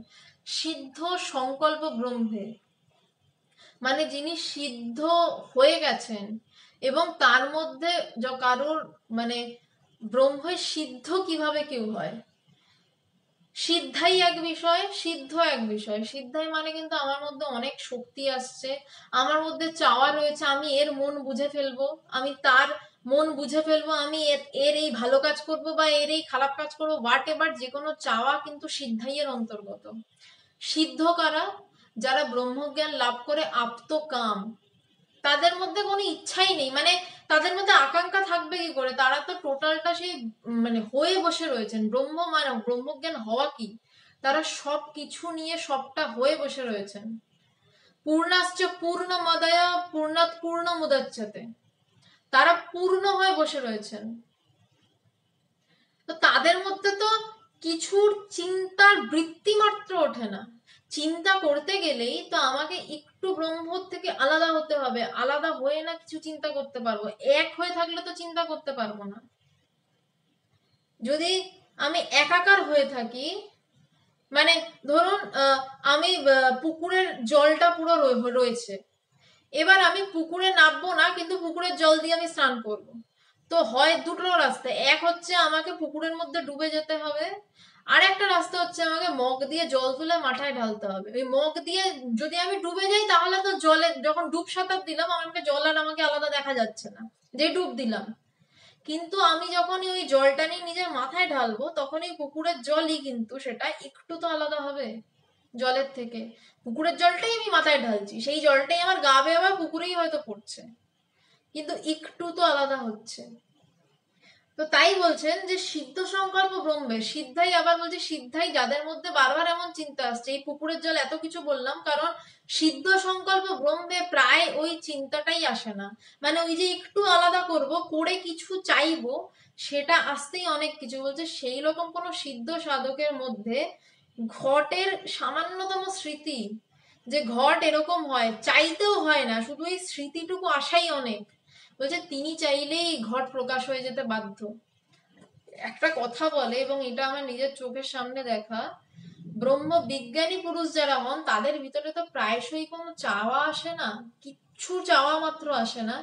তাদের ভিতরে কিছু মাত্র যদি ইচ্ছা আসে, প্রকৃতি যেন ঝাঁপিয়ে পড়ে সেই ইচ্ছাকে পূরণ করতে, এবং প্রকৃতি ঝাঁপিয়ে পড়ে সেই ইচ্ছাকে পূরণ করে। কোনো ব্রহ্ম বিজ্ঞানীর ভিতরে যদি কোনো রকম একটু চাওয়া এসছে, মানে প্রকৃতি ধন্য হয়ে যায় যে তুমি চেয়েছো, এটাতেই তারা উদ্ধার, কারণ প্রকৃতি কিন্তু দেওয়ার জন্য প্রস্তুত। আর মানুষ এত চায়, প্রকৃতি মানে নেওয়ার সাথে কুলাতে পারে না। প্রকৃতির সবকিছু তো রয়েছে আমাদের জন্য, কিন্তু আমরা এত চাই যে আর কুলায় না আমাদের। তাই স্বামীজি বলছে সিদ্ধ সংকল্প ব্রহ্মে ঘটস্মৃতি হওয়া মাত্র ঘট প্রকাশ হয়। সামান্য সাধকের ইচ্ছাতেই যখন নানা অঘটন ঘটন হতে পারে, তখন সিদ্ধ সংকল্প ব্রহ্মের কার কথা বলছেন? সিদ্ধ সংকল্প তার আবার কি কথা, যখন সামান্য সাধকে মানে যে হয়তো ব্রহ্মকে জানেইনি, তার বিভিন্ন সিদ্ধাই করতলগত হয়ে গেছে, সে একটু এটা ইচ্ছা করছে, ওটা ইচ্ছা করছে, এখানে কাক মেরে দিচ্ছে, ওদিকে বক মেরে দিচ্ছে, এখানে আগুন লাগিয়ে দিচ্ছে, বলছে তিনি এরকম করতে পারেন? তো সিদ্ধ যিনি, সে কি না করতে পারে। সৃষ্টির প্রাক্কালে ব্রহ্ম প্রথমে শব্দাত্মক হন, পরে ওমকারাত্মক ও নাদাত্মক হয়ে যান। এগুলো ভীষণ ভীষণ গভীর কথা।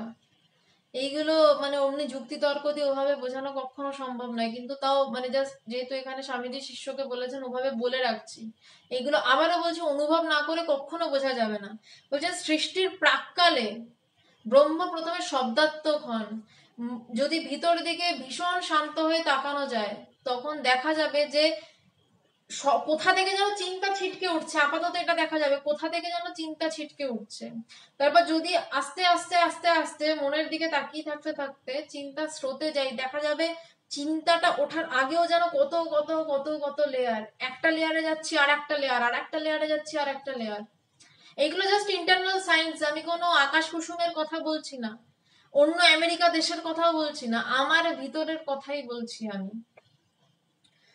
বলছেন ব্রহ্ম সেই জায়গা থেকে প্রথমে শব্দাত্মক হন এবং পরে ওমকারাত্মক বা নাদাত্মক হয়ে যান, যে ওম এই শব্দটা তারপর আসছে। তারপর পূর্ব পূর্ব কল্পের নানা বিশেষ শব্দ যথা ভূ ভুব সহ বা গো মানব ঘট পট ইত্যাদি ওমকার থেকে বেরোতে থাকে। বলছে ওমকার থেকে বিভিন্ন শব্দের সৃষ্টি হতে থাকে। প্রথমে ওমকার, ব্রহ্ম থেকে আগে ওমকার বেরোয় এবং তারপর আন্দোলিত হয় তারপর এই সমস্ত জিনিসগুলো। সিদ্ধ সংকল্প ব্রহ্ম ওই ওই শব্দ ক্রমে এক একটা করে হওয়া মাত্র ওই ওই জিনিসগুলো অমনি তখনই বেরিয়ে ক্রমে বিচিত্র জগতের বিকাশ হয়ে পড়ে। এইবার বুঝলি শব্দ কিরূপে সৃষ্টির মূল। বলছেন যে প্রথমে এই ব্রহ্মের ভিতরে যে ওমকার শব্দটা এলো, ব্রহ্ম থেকেই ওমকার শব্দটা এলো, সিদ্ধ সংকল্প যে তার ভিতরে সঙ্গে সঙ্গে এই শব্দগুলো চলে এলো, যা যা সৃষ্টির, যে যেরকম ভাবে সৃষ্টি করে। সাপোজ আমি খুব সহজ একটা উদাহরণ দিচ্ছি, একদম গভীর ঘুম থেকেই উঠলেন, উঠে হয়তো বুঝতেই পারছেন না দিন না রাত্রি, তারপরেই কিন্তু আপনার মনে হলো আমার মোবাইলটা কোথায়, আপনার জগতে মোবাইল ঢুকলো, আরে কটা বাজে, জগতে সময়ের অনুপ্রবেশ হলো, এতক্ষণ সময় ছিল না, কিন্তু আপনার সময় ঢুকলো আপনার জগতে, এই জগৎ সৃষ্টি হচ্ছে, এবার জগতের জাল বিছানো শুরু হচ্ছে মাকড়সার মতন। আবারও বলছি, গভীর ঘুম, জানেন না কোথায় আপনি, উঠে এলো, আরে কটা, এখন সকাল না বিকেল, বেলার অনুপ্রবেশ হলো, কটা বাজে, সময়ের এবার আপনার জগতে সময় ঢুকলো, আরে আমার মোবাইলটা কই, আরে আমার কত কাজ পড়ে আছে। এইবার কিন্তু আস্তে আস্তে আস্তে আস্তে আপনি জগৎ গ্যাদার করলেন, এবং জগৎটা এলো কোথা থেকে, আপনারই ভেতর থেকে। বাইরে থেকে কিন্তু কেউ জগৎ ঝাঁপিয়ে ফেললো না আপনার উপর, মাকড়সাটা আপনার ভিতরেই ছিল, যেই মাকড়সাটা উঠলো ওই মাকড়সার জাল ছড়ানো শুরু, আমিকে খোঁজা ওই মাকড়সাটাকেই খুন করে দেওয়া, আমি আমার মাকড়সাটাকে মেরে দিই। যাতে ও আর জাল না তৈরি করতে পারে। তারপরেও মাকড়সা থাকে, মাকড়সাকে মেরে দেওয়ার পরে তার ওই জাল তৈরির ক্ষমতা নষ্ট হয়ে যায়। তারপরেও ঘুম থেকে ওঠে মাকড়সা, মাকড়সা ঘুম থেকে ওঠে চুপ করেই থাকে। এত কিছু জাল টাল তৈরি করে না, এই সময় এই কাজ হেনা তেনা সবকিছু তার খেয়ালে থাকে, কিন্তু সেটাকে তার সাথে মিশতে দেয় না। শিষ্য এবার বলছেন যে হ্যাঁ এক প্রকার বুঝিলাম বটে, কিন্তু ঠিক ঠিক ধারণা হইতেছে না। স্বামীজি, ধারণা হওয়া প্রত্যক্ষ অনুভব করাটা কি সোজা রে বাপ? মন যখন ব্রহ্মাবগাহী হতে থাকে তখন একটার পর একটা করে এইসব অবস্থার ভিতর দিয়ে গিয়ে শেষে নির্বিকল্পে উপস্থিত হয়। একদম পাক্কা কথা। শিষ্য বলছেন যে আমি এবার বুঝেছি, এবার বুদ্ধি দিয়ে বুঝতে পেরেছে শিষ্য, কিন্তু বলছেন যে বুদ্ধি দিয়ে বুঝেছি কিন্তু ধারণা করতে পারছি না। স্বামীজি বলছেন প্রত্যক্ষ অনুভব করাটা কি সোজা রে বাপ? যে মন যখন ব্রহ্মাবগাহী হতে থাকে, মানে মন যখন আমার বাইরের জগৎটাকে ছেড়ে আমি এটা করছি ওটা করছি ছেড়ে কে করছে, এই কে করছেটাই কিন্তু তালা ঘোরানো। আমার গুরুদেব, ভগবানের গুরুদেব একটা খুব সুন্দর চিঠি ভগবানকে লিখেছিলেন। বলছেন তালাটা বাইরের দিকে ঘোরানো মানে হচ্ছে চাবি খুলছে, সেই তালাটাই আটকাতে গেলে ভিতর দিক ঘোরাতে হয়। যে তালা বাইরের দিক ঘোরানো এবং ভিতর দিক ঘোরানো দুটোই কিন্তু আমারই হাতে। আমি বাইরের দিক ঘোরালাম, আমার সামনে জগতের দরজা খুলে গেল। আমি এটা করব, আমি সেটা করব, আমি তালাটাকে ভিতর দিক করলাম, ওই একই চাবি একই তালা আমি ভিতর দিক করলাম, আমি খুঁজতে শুরু করলাম আমিটা কোনটা। যেই আমিটা বাইরে বা আমি এটা করব আমি ওটা করব থেকে আমি তালা ঘুরিয়ে চলে এলাম আমিটা কোনটা। দেখি তো এই মন ব্রহ্মাবগাহী হচ্ছে, মানে ব্রহ্মের দিকে মন বাইছে। মন সবসময় বাইরের দিকে যায়, কিন্তু সেই মন ভিতর দিকে রওনা দিল এবার। ওই যে ব্রহ্মাবগাহী যখন হয় তখন একটার পর একটা করে এইসব অবস্থা বোঝা যায়। বলছে মন যখনই ভিতর দিকে যায় তখন এক এক করে এইসব স্তর মনের খোলে। যদি যারা শুনছেন তাদের মধ্যে একজনও যদি চেষ্টা করে দেখেন প্রত্যক্ষ অনুভবের জন্য, দেখবেন যে আস্তে আস্তে যেই মনটা আমিকে খুঁজতে শুরু করলো তখন আস্তে আস্তে আস্তে আস্তে মনের দিকে তাকিয়ে থাকতে থাকতে চিন্তার এক একটা করে স্তর খোলে এবং এক একটা করে এইসব বিষয় স্পষ্ট হয়। বলছে এই সব অবস্থার ভিতর দিয়ে যেতে যেতে শেষে নির্বিকল্পে উপস্থিত হয়। নির্বিকল্প এইসব অবস্থার ভিতর যেতে যেতে চিন্তার দিকে তাকিয়ে রয়েছি, চিন্তা ক্রমশ কমছে, আমার মন উঠছে, বুদ্ধি উঠছে, শেষে চিন্তা থাকছে। সেই চিন্তা কোথা দিয়ে উঠছে এটাকে খুঁজতে গিয়ে দেখছি লেয়ারের পর লেয়ার, লেয়ারের পর লেয়ার। এই করতে করতে যখন চিন্তাটাও উড়ে যায়, যখন শুধু আমি হয়ে বসে থাকি, সেই আমির দরজাটাও যখন হুট করে খুলে যায়, যখন হুট করে খুলে যায়, তার কোনো সময় নেই বা প্রসেস নেই। আমি এভাবে এইরকম করে বসে থাকলে আমির দরজা এই সময় খুলবে। বলতে সেই আমির দরজাটাও যখন খুলে যায় তার কৃপায়, তখন তার দর্শন, তখন মহারাজও একই সাজে এলে হৃদয় পুরো মাঝে। আসলে মহারাজ হৃদয় পুরো মাঝে আসেন না, তিনি হৃদয়েই বসে থাকেন, আমরা টের পাই না। তখন চরণতলে কোটি শশী সূর্য মরে লাজে। তখন কোথায় সূর্য তারা কে কি কিছুই নেই, তখন তিনি শুধু তুমিই রয়েছো। যে তখন নির্বিকল্পে উপস্থিত হয়, নির্বিকল্প, যেখানে বিকল্প নেই, যেখানে দ্বিতীয় কোনো বস্তুর আভাস মাত্র নেই, যেখানে শুধু এক রয়েছে, ওই শুধু মহারাজ রয়েছেন ভিতরে বসে, আর কিচ্ছু নেই। সূর্য চন্দ্র তারা শশী জাগতিক সৌন্দর্য কিচ্ছু নেই। বলছে তার দিকে তাকিয়ে চোখ ঝলসে যায়, চোখের পলক পড়ে না, সে বসে রয়েছে। সমাধি মুখে প্রথমে বোঝা যায় জগৎটা শব্দময়, তারপর গভীর ওমকার ধ্বনিতে সব মিলিয়ে যায়। বলছেন সমাধি মুখ বড় কঠিন শব্দ। বলছে সমাধি মুখে প্রথম বোঝা যায় জগৎটা শব্দময়, পরে ওমকার ধ্বনিতে সব মিলিয়ে যায়, তারপর তাও শোনা যায় না। ওমকার ধ্বনি যদি কেউ শুনতে পান খুব বেশি আনন্দিত হবেন না, খুব ভালো অনুভব, কিন্তু বলছেন যে ওটা আলটিমেট নয়, আলটিমেটে না পৌঁছানো অব্দি থামবেন না। বলছে ওমকার ধ্বনি শোনা যায়, তারপর একটা সময় তাও শোনা যায় না। মন শান্ত হতে হতে, মানে লেয়ার, মানে বাইরের দিকে ছোটা মন, সেই মনকে যখন ঘুরিয়ে আমি ব্রহ্মাবগাহী করলাম, মানে নিজের দিকে ঘোরালাম, মন শান্ত হতে হতে হতে এক জায়গায় সব চিন্তা সরে গিয়ে, সব নামরূপ সরে গিয়ে শুধু আমি ওমকার শুনতে পাচ্ছি। বলছি তারপর সেটাও শুনতে পাচ্ছি না, তাও আছে কি নাই এইরূপ বোধ হয়। বলছে সে ওমকার তো শোনাই যাচ্ছে না, তাও সেটুকু আছে কি নেই। সেটুকুও বোধ হচ্ছে না। ওইটাই হচ্ছে অনাদিনাথ, তারপর প্রত্যক্ষ ব্রহ্মে মন মিলিয়ে যায়, ব্যাস সব চুপ। শূন্যে শূন্য মিলাইল, আর কথা নেই, শূন্যে শূন্য মিলাইল, ব্যাস শেষ। প্রথমে বহে মাত্র আমি আমি, তারপর শূন্যে শূন্য মিলাইল, অবাং মনসে গোচাম, তারপর আর কথাবার্তা নেই। তিনি বাক্য মনের অতীত। এই অবধি বলা যায় অনেক কষ্ট করে, তাও বোঝানো যায় না।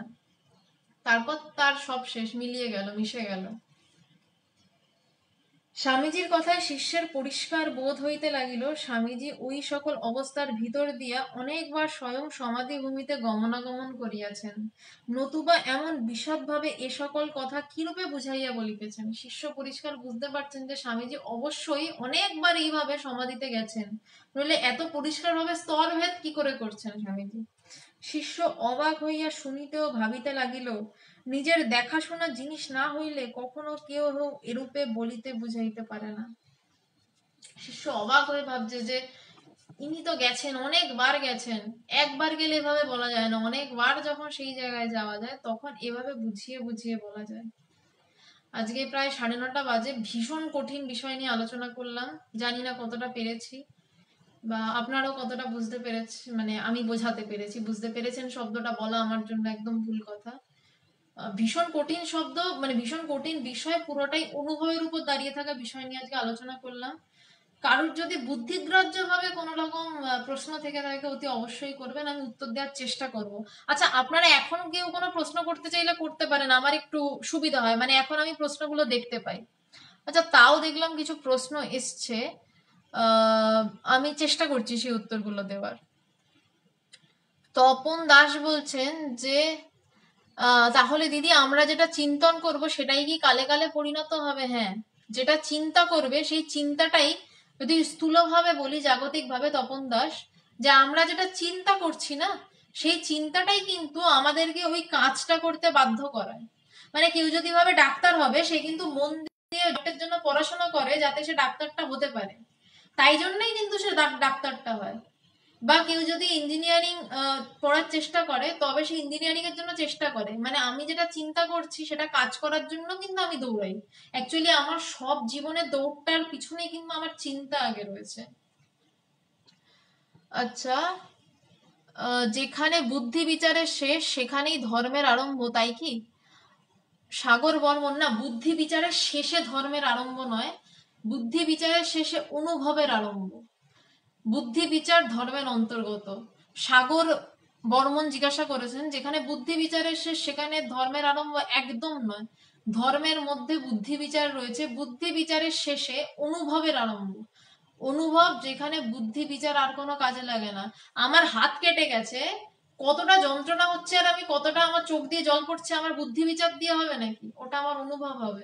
আমার কতটা খিদে পেয়েছে, আমার কতটা খিদের জন্য আমি ছটফট করছি, কেউ একজন গরিব ভিখারি প্রচুর খিদে সহ্য করতে পারে, একজন বড় লোকের ছেলে খিদেই সহ্য করতে পারে না। দুজনকে হয়তো একসঙ্গে 8 ঘন্টা না খাইয়ে রাখা হলো, গরিবের ছেলেটা বলবে ঠিক আছে চলে যাবে, বড় লোকের ছেলেটা ছটফট করবে কাটা পাঠার মতন, আরে আমার খিদে পেয়েছে খেতে দাও। দুটো অনুভব দেখানো যাবে নাকি? বুদ্ধি দিয়ে বিচার করা যাবে নাকি? এই দুটো অনুভবই কিন্তু বুদ্ধি বিচারের পারে, দুটোই মানুষের শরীর, দুটোই একটা সিস্টেমে চলছে। কিন্তু মানে মানুষের শরীর অনুযায়ী ও বলবে আমার অভ্যাস আছে, এ বলবে আমার অভ্যাস নেই, ব্যাস এইটুকুই। কিন্তু তার কতটা খিদে পেয়েছে দেখানো যাবে নাকি? বুদ্ধি বিচারটা ধর্মের মধ্যে, বুদ্ধি বিচার সেখানেই শেষ যেখান থেকে অনুভবের শুরু। ধর্মে যা যা বুদ্ধি দিয়ে বিচার করি সেইগুলো যখন আমার ভিতরে বোধ হতে থাকে, আমি এই শুনলাম কেটে গেলে খুব ব্যথা করে, এক্ষুনি যদি আমার হাতটা কেটে যায়, যখন এই ব্যথাটা করবে না তখন আমার অনুভব শুরু হয়ে যাবে, তখন এই বুদ্ধি বিচার কত ডিগ্রি কাটলে কতটা সেল ড্যামেজ হচ্ছে, কতটা ব্যথা করছে, তখন বলবো আগে ছাড়, আগে একটা ব্যান্ডেজ লাগা। যেখানে বুদ্ধি বিচার শেষ সেখানে অনুভব শুরু। সাগর বর্মন। আচ্ছা, আচ্ছা, যারা যা প্রশ্ন করেছেন না, কাইন্ডলি যদি পারেন এখন একটু প্রশ্নগুলো পাঠান, আমি আগের প্রশ্নগুলো খুব একটা খুঁজে পাচ্ছি না। সবকিছুর ভোক্তাকে আত্মা নাকি মন নাকি ইন্দ্রিয়? আত্মার ব্রহ্ম একই বস্তু, মন এবং ইন্দ্রিয় সবকিছু কালেক্ট করে আনে, এবং টোটালটা যদি হিসাবে বলো মন, মন বুদ্ধি চিত্ত অহংকার একসাথে মিলেমিশে থাকে, সবকিছুর ভোক্তা আদতে মন। আত্মার সাথে কারুর কোনো লেনা দেনা নেই, ব্রহ্মের সাথে কারুর কোনো লেনা দেনা নেই। আচ্ছা, আর কোন প্রশ্ন? Does it help to realize truth if it read lots of book or listen branded সন্ন্যাসী অর সাধু সেন? নীলকমল আদক প্রশ্ন করেছেন, does it help to realize truth if I read lots of book or listen branded সন্ন্যাসী or সাধু সেন?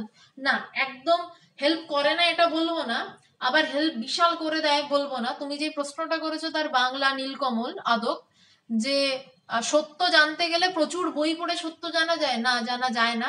এক কথায় যদি বলি, জানা যায় না। ব্র্যান্ডেড সন্ন্যাসী কি বস্তু আমি জানি না, তুমি কাকে ব্র্যান্ডেড সন্ন্যাসী বলছো আর কাকে নন ব্র্যান্ডেড সন্ন্যাসী বলছো সেটা তুমিই জানো। আমি সন্ন্যাসী মানে সন্ন্যাসীই জানি। সন্ন্যাসী শব্দটির অর্থ যার সম্যক রূপে অজ্ঞান নাশ হয়েছে, মানে যিনি ব্রহ্মকে জেনেছেন, অজ্ঞান নাশ হয়েছে যার, তিনিই তো সন্ন্যাসী। তো যার অজ্ঞান নাশ হয়েছে, যেখানে ভেদাভেদ নাশ হয়েছে, সেখানে ব্র্যান্ডেড আর নন ব্র্যান্ডেড কি বস্তু আমি জানি না, তুমি তোমার বোধ দিয়ে যা বলেছো বলেছো। কিন্তু হ্যাঁ, শুধু সন্ন্যাসীদের কথা, ব্র্যান্ডেড বা non branded whatever you telling me that, শুনলে ব্রহ্মজ্ঞান হয় না। ব্রহ্মজ্ঞান একমাত্র সম্ভব গুরু কৃপাতে। যদি সত্যি সত্যি কেউ ব্রহ্মজ্ঞান চান, গুরুর কাছে যান, গিয়ে গুরুর পা ধরে পড়ে থাকুন, এবং 7 দিন পড়ে থাকলেন, 8 দিনের দিন বললেন দূর গুরুদেব ব্রহ্মজ্ঞান তো হলো না। জেনে রাখবেন আপনার অ্যাটলিস্ট ক্লাস 12 অব্দি পাশ করতে, না নার্সারি থেকে 12, এই 12 থেকে, মানে 12 প্লাস প্রথম 3টে বছর, 15টা বছর সময় লাগে শুধু ক্লাস 12 পাশ করতে। আর 7 দিনে কোনো গুরু ব্রহ্মজ্ঞান দিতে পারে না। ব্রহ্মজ্ঞান যদি চান, বইপত্র কিচ্ছু পড়তে লাগে না, ওই গুরুর পায়ের নিচে গিয়ে পা ধরে বসে থাকতে হয়, যে গুরুদেব আমার কবে হবে, আর নিজের চাহিদা থাকতে হয় আমার ব্রহ্মজ্ঞান লাগবে, এবং লেগে থাকতে হয়। সব থেকে এরপরেও যেটা কথা, লেগে থাকতে হয়, এবং গুরুর কৃপা হলে 1 সেকেন্ডে ব্রহ্মজ্ঞান হয়, বইপত্র কিচ্ছু লাগে না। নীলকমল আদক তোমাকে বললাম, বা আপনাকে বললাম। আচ্ছা, আর কোনো প্রশ্ন এখন দেখছি না। ভোগ তো মন করে না, আচ্ছা বলছি সেটা আমি, ভোগ মন করে না কে করে? আচ্ছা, তোষিত চক্রবর্তী বলছেন সুষুপ্তি নিয়ে বলুন। সুষুপ্তি নিয়ে বলার বিশেষ কিছু নেই, ওটা আপনি বা তোষিত চক্রবর্তী আপনি নিজেই টের পাবেন যখন আপনার গভীর ঘুম, এবং যেই ঘুমে আপনার কোনো স্বপ্ন দেখা নেই, আপনি ব্যাস ঘুমাচ্ছেন, আর কিচ্ছু নেই সেখানে। মানে সেখানে আপনার স্বপ্ন নেই, আপনার কোনো চিন্তা নেই, ইনফ্যাক্ট আপনি ঘুমাচ্ছেন এই বোধ মাত্র নেই।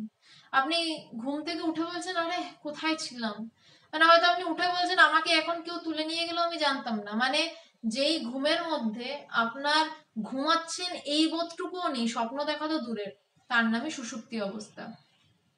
বিশ্ব সনাতন ধর্ম সংঘ জিজ্ঞাসা করছেন তুরীয় অবস্থা বলুন। সমাধি অবস্থাকেই তুরীয় অবস্থা বলা হয়, যেটা নিয়ে আমি টোটাল এতক্ষণ আলোচনা করলাম। সম্ভব হলে আরেকবার আপনি একটু শুনে নিন, তাহলে আপনার কাছে তুরীয় অবস্থাটা বুদ্ধিগ্রাহ্য ভাবে একটু ক্লিয়ার হবে। আর যদি হতে চান তাহলে গুরুর কাছে যান। তুরীয় অবস্থা নিয়ে আমি পুরো গোটা কথাটাই প্রায় বললাম, গোটা আলোচনাটাই প্রায় করলাম। আচ্ছা, এরপর খুব সুন্দর লাগলো, যদি তালা ঘুরানোর প্রসঙ্গ যদি আরেকটু বলেন তবে ভালো হয়। আচ্ছা, গোপাল কুন্ডু মন্ডল বলছেন খুব সুন্দর লাগলো, শুধু যদি তালা ঘোরানোর প্রসঙ্গ যদি আরো একটু বলেন, কি বিশ্লেষণ করেন তবে ভালো হয়। ওকে, আমি ব্যাপারটা বুঝতে পারছিলাম না আপনার লেখাটা, ব্যাপারটা আমি দেখাচ্ছি। তালা তো এখন আমার সামনে নেই, থাকলে সুবিধা হতো। যাই হোক, একটু কল্পনা করুন, সবাই তো জানেন সবার বাড়িতেই তালা রয়েছে। সাপোজ এই ধরুন তালা, এটা চাবি, এইভাবে তালাটাকে দিয়ে আপনি হয়তো বাড়ির চাবি দিলেন এবং দরজাটা ঠেলে দেখলেন দরজাটা লকড। আবার তার তালাটা খোলেন কিভাবে, তালাটাকে কিন্তু আপনি এইভাবে ঘোরান, সেই একই তালা একই চাবি, আপনি কিন্তু তালাটাকে এইভাবে ঘুরিয়ে দরজাটা লক করে দিলেন, এইভাবে ঘুরিয়ে দরজাটাকে খুলে দিলেন। আমাদের মনটা কি হয়, এবং এই তালা চাবির সাথে আমাদের মনের কথা চিন্তা করুন। আমরা সবসময় বাইরের চিন্তা করছি, বাইরের চিন্তা মানে আমরা জাগতিক ভাবে যদি ধরি, আমরা এটা খাবো, এটা দেখবো, এটা করব। আমি খাবো, আমি দেখবো, আমি পড়বো, সব কথা শুরুটা কিন্তু হচ্ছে আমি বেরোবো, এইটা তালাটা খুলছি, তালাটাকে জাস্ট উল্টো দিকে ঘুরিয়ে ঘুরিয়ে দেওয়া। তার মানে হচ্ছে যে এই যে আমি দেখতে চাইছি, আমি বুঝতে চাইছি, তার জায়গায় জাস্ট ঘোরানো মানে আরে আমিটা কোনটা, কোন আমিটা দেখতে চাইছি, আমি আজকে এই সিনেমা দেখতে চাইছি, কাল তো আমি সেই সিনেমা দেখতে চাই না। তাহলে কি সেই আমি মানে আমার মনটা, না আমার দেহটা? কোনটা আমি? ওই আমিটাকে কোনটা খোঁজাটাই হচ্ছে তালাটা ঘোরানো। তালা এবং চাবি দুটোই একই, কিন্তু আমার মন এবং আমি আমার মন দিয়ে বাইরের বস্তু চিন্তা করছি, সেই মনটাকেই ঘুরিয়ে কিন্তু আমি ভিতর দিকে নিয়ে আসছি যে আমি কোনটা। এটাই তালা চাবি ঘোরানো। আশা করি গোপালকুণ্ডু মণ্ডল আমি পরিষ্কার করতে পেরেছি। যদি না করতে পারি, আপনি গোপাকুণ্ডু মণ্ডল, আপনি আমাকে আবার জিজ্ঞাসা করতে পারেন কোথায় অসুবিধাটা হচ্ছে, আমি আবার বলছি। আচ্ছা, এরপর ভোগ তো মন করে না। ভোগ মন করে না তো তপন দাস, ভোগ কে করে? কোনো কিছু তো আমরা করি আমাদের মনের তৃপ্তির জন্য। আমরা খাই, আমরা জিভে টেস্ট পাই, কিন্তু আলটিমেটলি আনন্দটা কি মনেই তো হয়, যে আহ খেলাম। বা আমি একটা বিশাল সম্পত্তি পেলাম, আমার মনেই তো হয় যে আহ একটা সম্পত্তি পেলাম, এবার আমি এটাকে ভোগ করব। কি দিয়ে ভোগ করি আমি? আমি ভোগটা কি দিয়ে করি? এই প্রশ্নের উত্তরটা তপন দাস আপনি একটু খুঁজুন, আমি ভোগ কি দিয়ে করি। আমি বিশাল সম্পত্তি পেলাম, আমি খেলাম, ভোগ কোথা দিয়ে হয় একটু চিন্তা করুন। পরের দিন যখন লাইভ হবে তখন উত্তরটা জানাবেন আমাকে যে ভোগ কি দিয়ে হলো। বিশাল সম্পত্তির ভোগ কি দিয়ে হলো, প্রচুর খাওয়া দাওয়ার ভোগ কি দিয়ে হলো। আচ্ছা, শব্দ কি বলছেন তপন দাস, শব্দ আর অর্থ দুটোই কি নিত্য? দুটোই অনিত্য। তপন দাস, আমি আপনাকে একটা ব্যাপার সাজেস্ট করব। আপনি না প্রশ্ন করার থেকে একটু আগে চিন্তা করুন। মানে এটা আপনার ভালোর জন্যই হয়। মানে আমরাও যখন ছোট ছিলাম, কলেজে পড়তাম, তখন আমরাও আশ্রমে গিয়ে স্বামীজিদের কাছে অনেক প্রশ্ন করতাম। স্বামীজিরা বলতেন উত্তর দেবো না, আগে চিন্তা কর। আমি অবশ্যই নিজেকে স্বামীজিদের একদম সমতুল্য মনে করছি না, আমি তাদের থেকে অনেক ছোট, নখেরও যোগ্য নই। আমি আমার গুরুদেবের কাছে গিয়েও যখন প্রশ্ন করতাম ভগবানের কাছে, তো সেটা আগে আমাদের দেখে নিতে হতো প্রশ্নগুলো যেন প্রশ্ন করার জন্যই নিতান্ত প্রশ্ন না করা হয়। গোটাটা ভগবান আমাদেরকে যা বলতেন সেই কথাগুলো নিয়ে আগে আমরা চিন্তা করতাম। চিন্তা করার পর যখন প্রশ্নটা আসতো, তখন সেটা বোঝা যেত যে প্রশ্নগুলো কিভাবে আসছে। তো আমি গোটা বিষয়টাই বলছি যে শব্দ এবং অর্থ দুটোই নিত্য না অনিত্য। একটু তপন দাস আপনি চিন্তা করুন তো। শব্দ এবং অর্থ, আমি সত্য বস্তু একটা, এটা তো বলেইছি। আপনি প্রায় গত 3-4 দিন ধরেই সেশন গুলো শুনছেন, আমার খুব ভালো লাগে, আপনি অনেক প্রশ্ন করেন। আপনি এইটুকু একটু নিজে নিজে চিন্তা করুন যে মোর ভোগটা আসলে কে করছে। আর শব্দ আর অর্থ, আমি এই যে গোটা আলোচনাটা করলাম, সম্ভব হলে আপনি আবার শুনুন, শোনার থেকে বেশি ভাবুন বসে। একটু নিজে চিন্তা করুন, নইলে এই গোটা শোনাটা কিন্তু জলে চলে যাবে। দুটো কি আদৌ নিত্য? সম্ভব আদৌ নিত্য হওয়া? একটু চিন্তা করুন তো। যদি নিত্য হয়ও বা, কিভাবে নিত্য? এই উত্তরটা আমি যখন পরের রোববার আসবো, আমি এক্সপেক্ট করবো আপনি সেদিন আমাকে দেবেন। তপন দাস আপনাকে বললাম। আচ্ছা, অভিজিৎ দত্ত বলছেন দিদি, দীক্ষা নেওয়ার আগে নিজের মাইন্ডসেট কেমন হতে হবে? আর দীক্ষা নিতে গেলে স্বামী ও স্ত্রী একসাথে কি নিতে হবে? আচ্ছা হ্যাঁ, দীক্ষা নেওয়ার আগে নিজের মাইন্ডসেট এটাই হতে হবে, আমি একদম স্বামী বিবেকানন্দের ভাষাতে বলছি। শিষ্য শরৎচন্দ্র চক্রবর্তী যখন দীক্ষা নিতে গেছিলেন, তখন স্বামীজি দীক্ষা নেওয়ার দিন তাকে প্রশ্ন করছেন যে গুরুকে কিন্তু অন্ধভাবে বিশ্বাস করতে হবে, এবং গুরু যদি বলে যে তুমি এক্ষুনি ঝাঁপ দাও, ছাদ থেকে ঝাঁপ দাও বা গঙ্গায় ঝাঁপ মারো, তাহলে কিন্তু চিন্তা করা যাবে না, এক মুহূর্তে ঝাঁপ দিতে হবে। দীক্ষা নেওয়ার আগে মাইন্ডসেট ঠিক এরকমই হতে হবে, আমি কি এরকম গুরুগত প্রাণ হতে পারবো? তবেই দীক্ষা নেওয়া। যদি কাউকে দেখে মনে হয় যে হ্যাঁ আমি এরকম গুরুগত প্রাণ হতে পারবো, অভিজিৎ দত্ত আপনাকে বলছি, যদি কাউকে দেখে মনে হয় যে হ্যাঁ আমি এরকম গুরুগত প্রাণ হতে পারবো, যে গুরুদেব আমাকে, মানে গুরুকরণ করার আগে তুমি তাকে হাজার পরীক্ষা করো, কোনো টেনশন নেই, তুমি অনেক রকম ভাবে চেক করো গুরুকে। কিন্তু একবার গুরুকরণ হয়ে যাওয়ার পর গুরু যদি আমাকে এক্ষুনি বলে 7তলা বাড়ি থেকে ঝাঁপ মারো, আমি চিন্তা অবধি আমার যেন মনে না ওঠে কেন করব, গুরুদেব বলছেন এবং আমি ঝাঁপ মারবো। এই অবস্থা যদি মনের হয়, অবশ্যই তখন দীক্ষা নিতে পারবে। এবং দীক্ষা নেওয়ার আগে যেন মনের এই অবস্থা হয় যে আমি দীক্ষা নিচ্ছি শুধু 108 বার জপ করো শেষ, তা নয়। দীক্ষা আমি যেন তখনই নিই যখন আমার মনে হবে আমি ব্রহ্মকে জানবো। এবং আরেকটি মোস্ট ইম্পর্টেন্ট বিষয়, যেটি আমার নিজস্ব ব্যাপার, আমার মনে হয় যে গুরু সঙ্গ বড় ইম্পর্টেন্ট, বড় মানে ভীষণ ভীষণ গুরুত্বপূর্ণ ব্যাপার একজন শিষ্যের জীবনে। গুরুকরণ আমি করলাম, আমার গুরু অনেক দূরে, শুধু প্রণাম নেন এরকম করে, আমার তার সাথে, হ্যাঁ গুরুর সাথে একটা ভিতরের কানেকশন থাকেই, কিন্তু আমি গুরুর সাথে গিয়ে বসতে পারি না। মানে শাস্ত্র বলছে গুরুকে দিনে দেখবি, গুরুকে রাতে দেখবি, সারাক্ষণ গুরুর সাথে লেগে থাকতে হয়। আসলে সেটাই আসল গুরু সঙ্গ। বলছে সেই গুরু সঙ্গ আমার হলো না, তাহলে দীক্ষা নিয়ে আমি জানি না কতদূর লাভ আছে। শুধু দীক্ষা নিয়ে যদি আমার কাছে হয় যে কয়েকটা বই পড়ো আর বাড়ি বসে গুরুকে ডাকো, তো আমার যেটা ব্যক্তিগতভাবে মনে হয় এমন গুরুই মানে খুঁজো যাকে দিনে দেখতে পারবে, যাকে রাতে দেখতে পারবে, এবং যার কথায় 7 তলা বিল্ডিং থেকে কোনো প্রশ্ন ছাড়া ঝাঁপ দিয়েই দিতে পারবে। গঙ্গায় ঝাঁপ দাও, ঝাঁপ দিয়ে দিলে। এইরকম অবস্থা যদি হয় তবেই দীক্ষা নিও, আদারওয়াইজ শুধু 108 বার জপের জন্য দীক্ষা নিয়ে লাভ নেই। আচ্ছা, আর একটা প্রশ্ন অভিজিৎ করেছেন, স্বামী ও স্ত্রী একসাথে কি নিতে হবে? বিয়ে হয়ে গেলে আমি যতদূর জানি স্বামী স্ত্রী একসাথে নেন, মানে গুরু দুজনকেই দুপাশে বসিয়ে দীক্ষা দেন। এবার যদি স্ত্রী রাজি না থাকেন তাহলে হয়তো স্বামী একাই নিতে পারবেন, সেখানে তো কোনো ব্যাপার আছে বলে আমার মনে হয় না। আচ্ছা, ভাব আর সমাধি কি এক? ভাব কৃষাণু প্রামাণিক জিজ্ঞাসা করেছেন, ভাব আর সমাধি কি এক? ভাব সমাধি বলে একটা ব্যাপার রয়েছে, যেখানে বিভিন্ন ইষ্ট দর্শন হয়। কয়েকটি ব্যাপার রয়েছে আমি বলছি, যেখানে অনেক রকমের ইষ্ট দর্শন হয়, আমি দর্শন হচ্ছে, সেটা কিন্তু ভাব সমাধি, সেটা সমাধির এক প্রকার স্বরূপ। এবার ভাব কি আর সমাধি কি, দুটো আলাদা আলাদা করেও বলা যায়। ভাব হচ্ছে আমি ঈশ্বর চিন্তা করতে করতে তার ভাবে তন্ময় হয়ে গেলাম, আমার চোখ থেকে জল পড়ছে, আমি জগতের কিছু বুঝতে পারছি না, এটাকে বলা হয় ভাব। আর সমাধি হচ্ছে যে আমি এমন একটা অবস্থায় চলে গেছি যেই অবস্থায় আমার কাছে জগতের কোনো জ্ঞান নেই, জাগতিক কিছু বিষয় আমার কাছে নেই, যেখানে জগৎ নেই, সেটা সমাধি অবস্থা বা তুরীয় অবস্থা। কিন্তু ভাবের মধ্যেও কিন্তু আমার জগৎ রয়েছে, তার কারণ যে আমি জগতের কিছু একটা ধরেই না আমার ভাব হচ্ছে, কৃষ্ণকে ধরেই না আমি কাঁদছি, বা মাকে মনে করেই না আমি মায়ের বিশাল রূপ, আমি জটায় মানে রূপচ্ছটায় ছেয়ে গেছে চারদিক, সেইটা ভেবেই না আমার ভিতরে ফেটে যাচ্ছে যে মা তুমি এসছো। সেখানেও কিন্তু দ্বিতীয় বস্তু রয়েছে। এবং সমাধিতে এটা অনুভব হয়, সমাধি অনেক রকম, ভাব সমাধি, সবিকল্প সমাধি, নির্বিকল্প সমাধি, আমি অত ডিটেলসে যাচ্ছি না, অনেক রাত হয়েছে।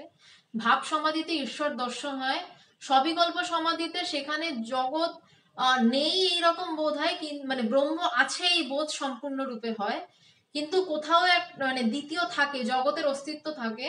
এবং আরেকজন প্রশ্ন করেছিলেন এখানে, নির্বিকল্প সমাধি কি, আমি জানি না, উনি নামটা খুঁজে পাচ্ছি না। নির্বিকল্প সমাধি আমি আগেও বলেছি, এখন আবারও বলছি, নির্বিকল্প সমাধি যেখানে জগতের প্রসঙ্গ মাত্র থাকে না, নির্বিকল্প যেখানে বিকল্প নেই। অহংকার কমাবো কি করে? সন্দীপ দলাই প্রশ্ন করছেন, অহংকার কমাবো কি করে? অহংকার নিজে থেকে কমে না, অহংকারের দিকে, অহংকার মানে অহং অহং আমিটা উঠে আসছে, তো ওই প্রার্থনা করতে হয় যে আমার যেন অহংকার না থাকে, প্রার্থনা করতে করতেই কেটে যায়। অহংকার আমি কমাচ্ছি, এও এক অহংকার, আমি অহংকার কমাচ্ছি, এ বড় অহংকার। অহংকার নিজে কমানো সম্ভব নয়, তিনি না যদি কমান। সেই জন্য সবসময় প্রার্থনা করতে হয় যে আমার অহংকার যেন না হয়। আচ্ছা, ইরা পিঙ্গলার সুষুপ্তি ক্লিয়ার করুন। তোর্ষিত চক্রবর্তী, আমি ইরা পিঙ্গলা নিয়ে কথা বলবো না, তার কারণ আমি ক্রিয়াযোগ কখনো প্র্যাকটিস করিনি।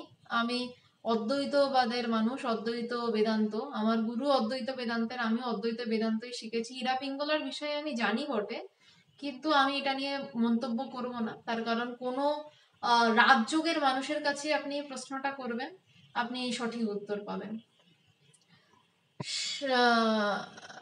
আচ্ছা, মিহির কুমার পাল, স্বামী শিষ্য সংবাদ বইটির প্রকাশকের নাম এবং শতরূপে সারদা বইটির প্রকাশক এবং লেখকের নামটা জানালে খুশি হব। আপনি যে কোনো উদ্বোধন কার্যালয়ে গিয়ে বলবেন স্বামী শিষ্য সংবাদ নেব, শতরূপে সারদা নেব, দুটো ভীষণ ফেমাস বই। উদ্বোধন কার্যালয় বা রামকৃষ্ণ মিশনের যে কোনো আশ্রমে গিয়ে বলবেন, আপনাকে ওরা দিয়ে দেবে। প্রকাশক উদ্বোধন কার্যালয়। আর স্বামী শিষ্য সংবাদের লেখক শ্রী শরৎচন্দ্র চক্রবর্তী। শতরূপে সারদার অনেক লেখক রয়েছে, শুধু শতরূপে সারদা বইটির নামই যথেষ্ট। আচ্ছা, আর কোনো প্রশ্ন? বাংলা গানের মূল বিশ্ব সনাতন ধর্ম সংঘ মন, তুমি আর আমি এই শব্দত্রয় বাংলা গানের মূল উপজীব্য, এদের বিলুপ্তি ঘটে গেলে গন্তব্যে পৌঁছানো সম্ভব। আচ্ছা, তপন দাস, আমি ন্যায় দর্শনে পেয়েছি সবকিছুর ভোক্তা জীবাত্মা। জীবাত্মা বিষয়টা কি? জীবাত্মার পরমাত্মা, জীবাত্মা মানেই মন। আমি তপন দাস তোমাকে আমি আবারও একটু অনুরোধ করছি আপনাকে, আপনি যা যা শুনলেন একটু প্রশ্ন না করে একটু চিন্তা করুন, একটু যেটা শুনলেন সেটা নিয়ে অন্তত 15টা মিনিট চিন্তা করুন, আপনার ভিতর থেকে আপনি অনেক উত্তর পেয়ে যাবেন। জীবাত্মায় এবং পরমাত্মা এটা নিয়ে তো এতক্ষণ আলোচনা হলো, মানে ভাষা বা শব্দ আলাদা হলে কি ব্রহ্মটাকে পরমাত্মা বললাম না ব্রহ্ম বললাম, আর মনটাকে জীবাত্মা বললাম না মন বললাম, তাহলে কি সব আলাদা হয়ে যায়? তপন দাস, আপনাকে আমি মানে অনুরোধ জানাচ্ছি, আপনি যা শুনছেন একটু 15টা মিনিট চিন্তা করবেন। আচ্ছা, গোপাকুণ্ঠু মণ্ডল, ঠিক আছে, তবে কি খোলার দিকটা ক্ষুদ্র আমি আর বন্ধের দিকটা বৃহৎ আমি? তার মানে আমি আমাকে খোঁজা, মানে বৃহৎ আমি ক্ষুদ্র আমি এত জটিলে যাচ্ছি না, আমি আমাকে খোঁজা, আমি আমাকে খুঁজছি, এবং বৃহৎ আমি ভিতরে, যদি বুঝতে চান আলাদা করে, যে বৃহৎ আমিটা ভিতরে যেটাকে আমি খুঁজছি আমি কোনটা বলে, আর ক্ষুদ্র আমিটা ওই বাইরে যেটার পিছনে আমরা দৌড়ে বেড়াচ্ছি। আশা করি বোঝাতে পারলাম। আর কোনো প্রশ্ন তো পাচ্ছি না, ব্যাস আজকে এই অবধি তাহলে থাক। আর কোনো প্রশ্ন আমি পাচ্ছি না, যারা উত্তর চেয়েছিলেন তাদেরকে হয়তো আমি তৃপ্ত করতে পেরেছি উত্তর দিয়ে। তবে আমি প্রত্যেককে একবার রিকোয়েস্ট করবো যে আজকে ভীষণ কঠিন বিষয় নিয়ে আলোচনা হয়েছে, শুনলেন তো খুবই ভালো, কিন্তু একটু চেষ্টা করবেন অন্তত 15টা মিনিটও এইগুলো নিয়ে চিন্তা করার, তাহলে দেখবেন অনেক প্রশ্নের উত্তর নিজের ভিতর থেকে আসছে, আর সেটার মজা আলাদা। অন্য কারোর মুখ থেকে উত্তর পাওয়া আর উত্তর নিজের থেকে নিজে খুঁজে পাওয়া দুটো বিষয় আলাদা। যারা প্রশ্ন করেছেন আমি জানি না বোঝাতে পেরেছি কিনা, না বোঝাতে পারলে আমাকে আবার বলবেন, আমি পরের লাইভে চেষ্টা করব। আজ এই অবধিই থাকলো, নমস্কার।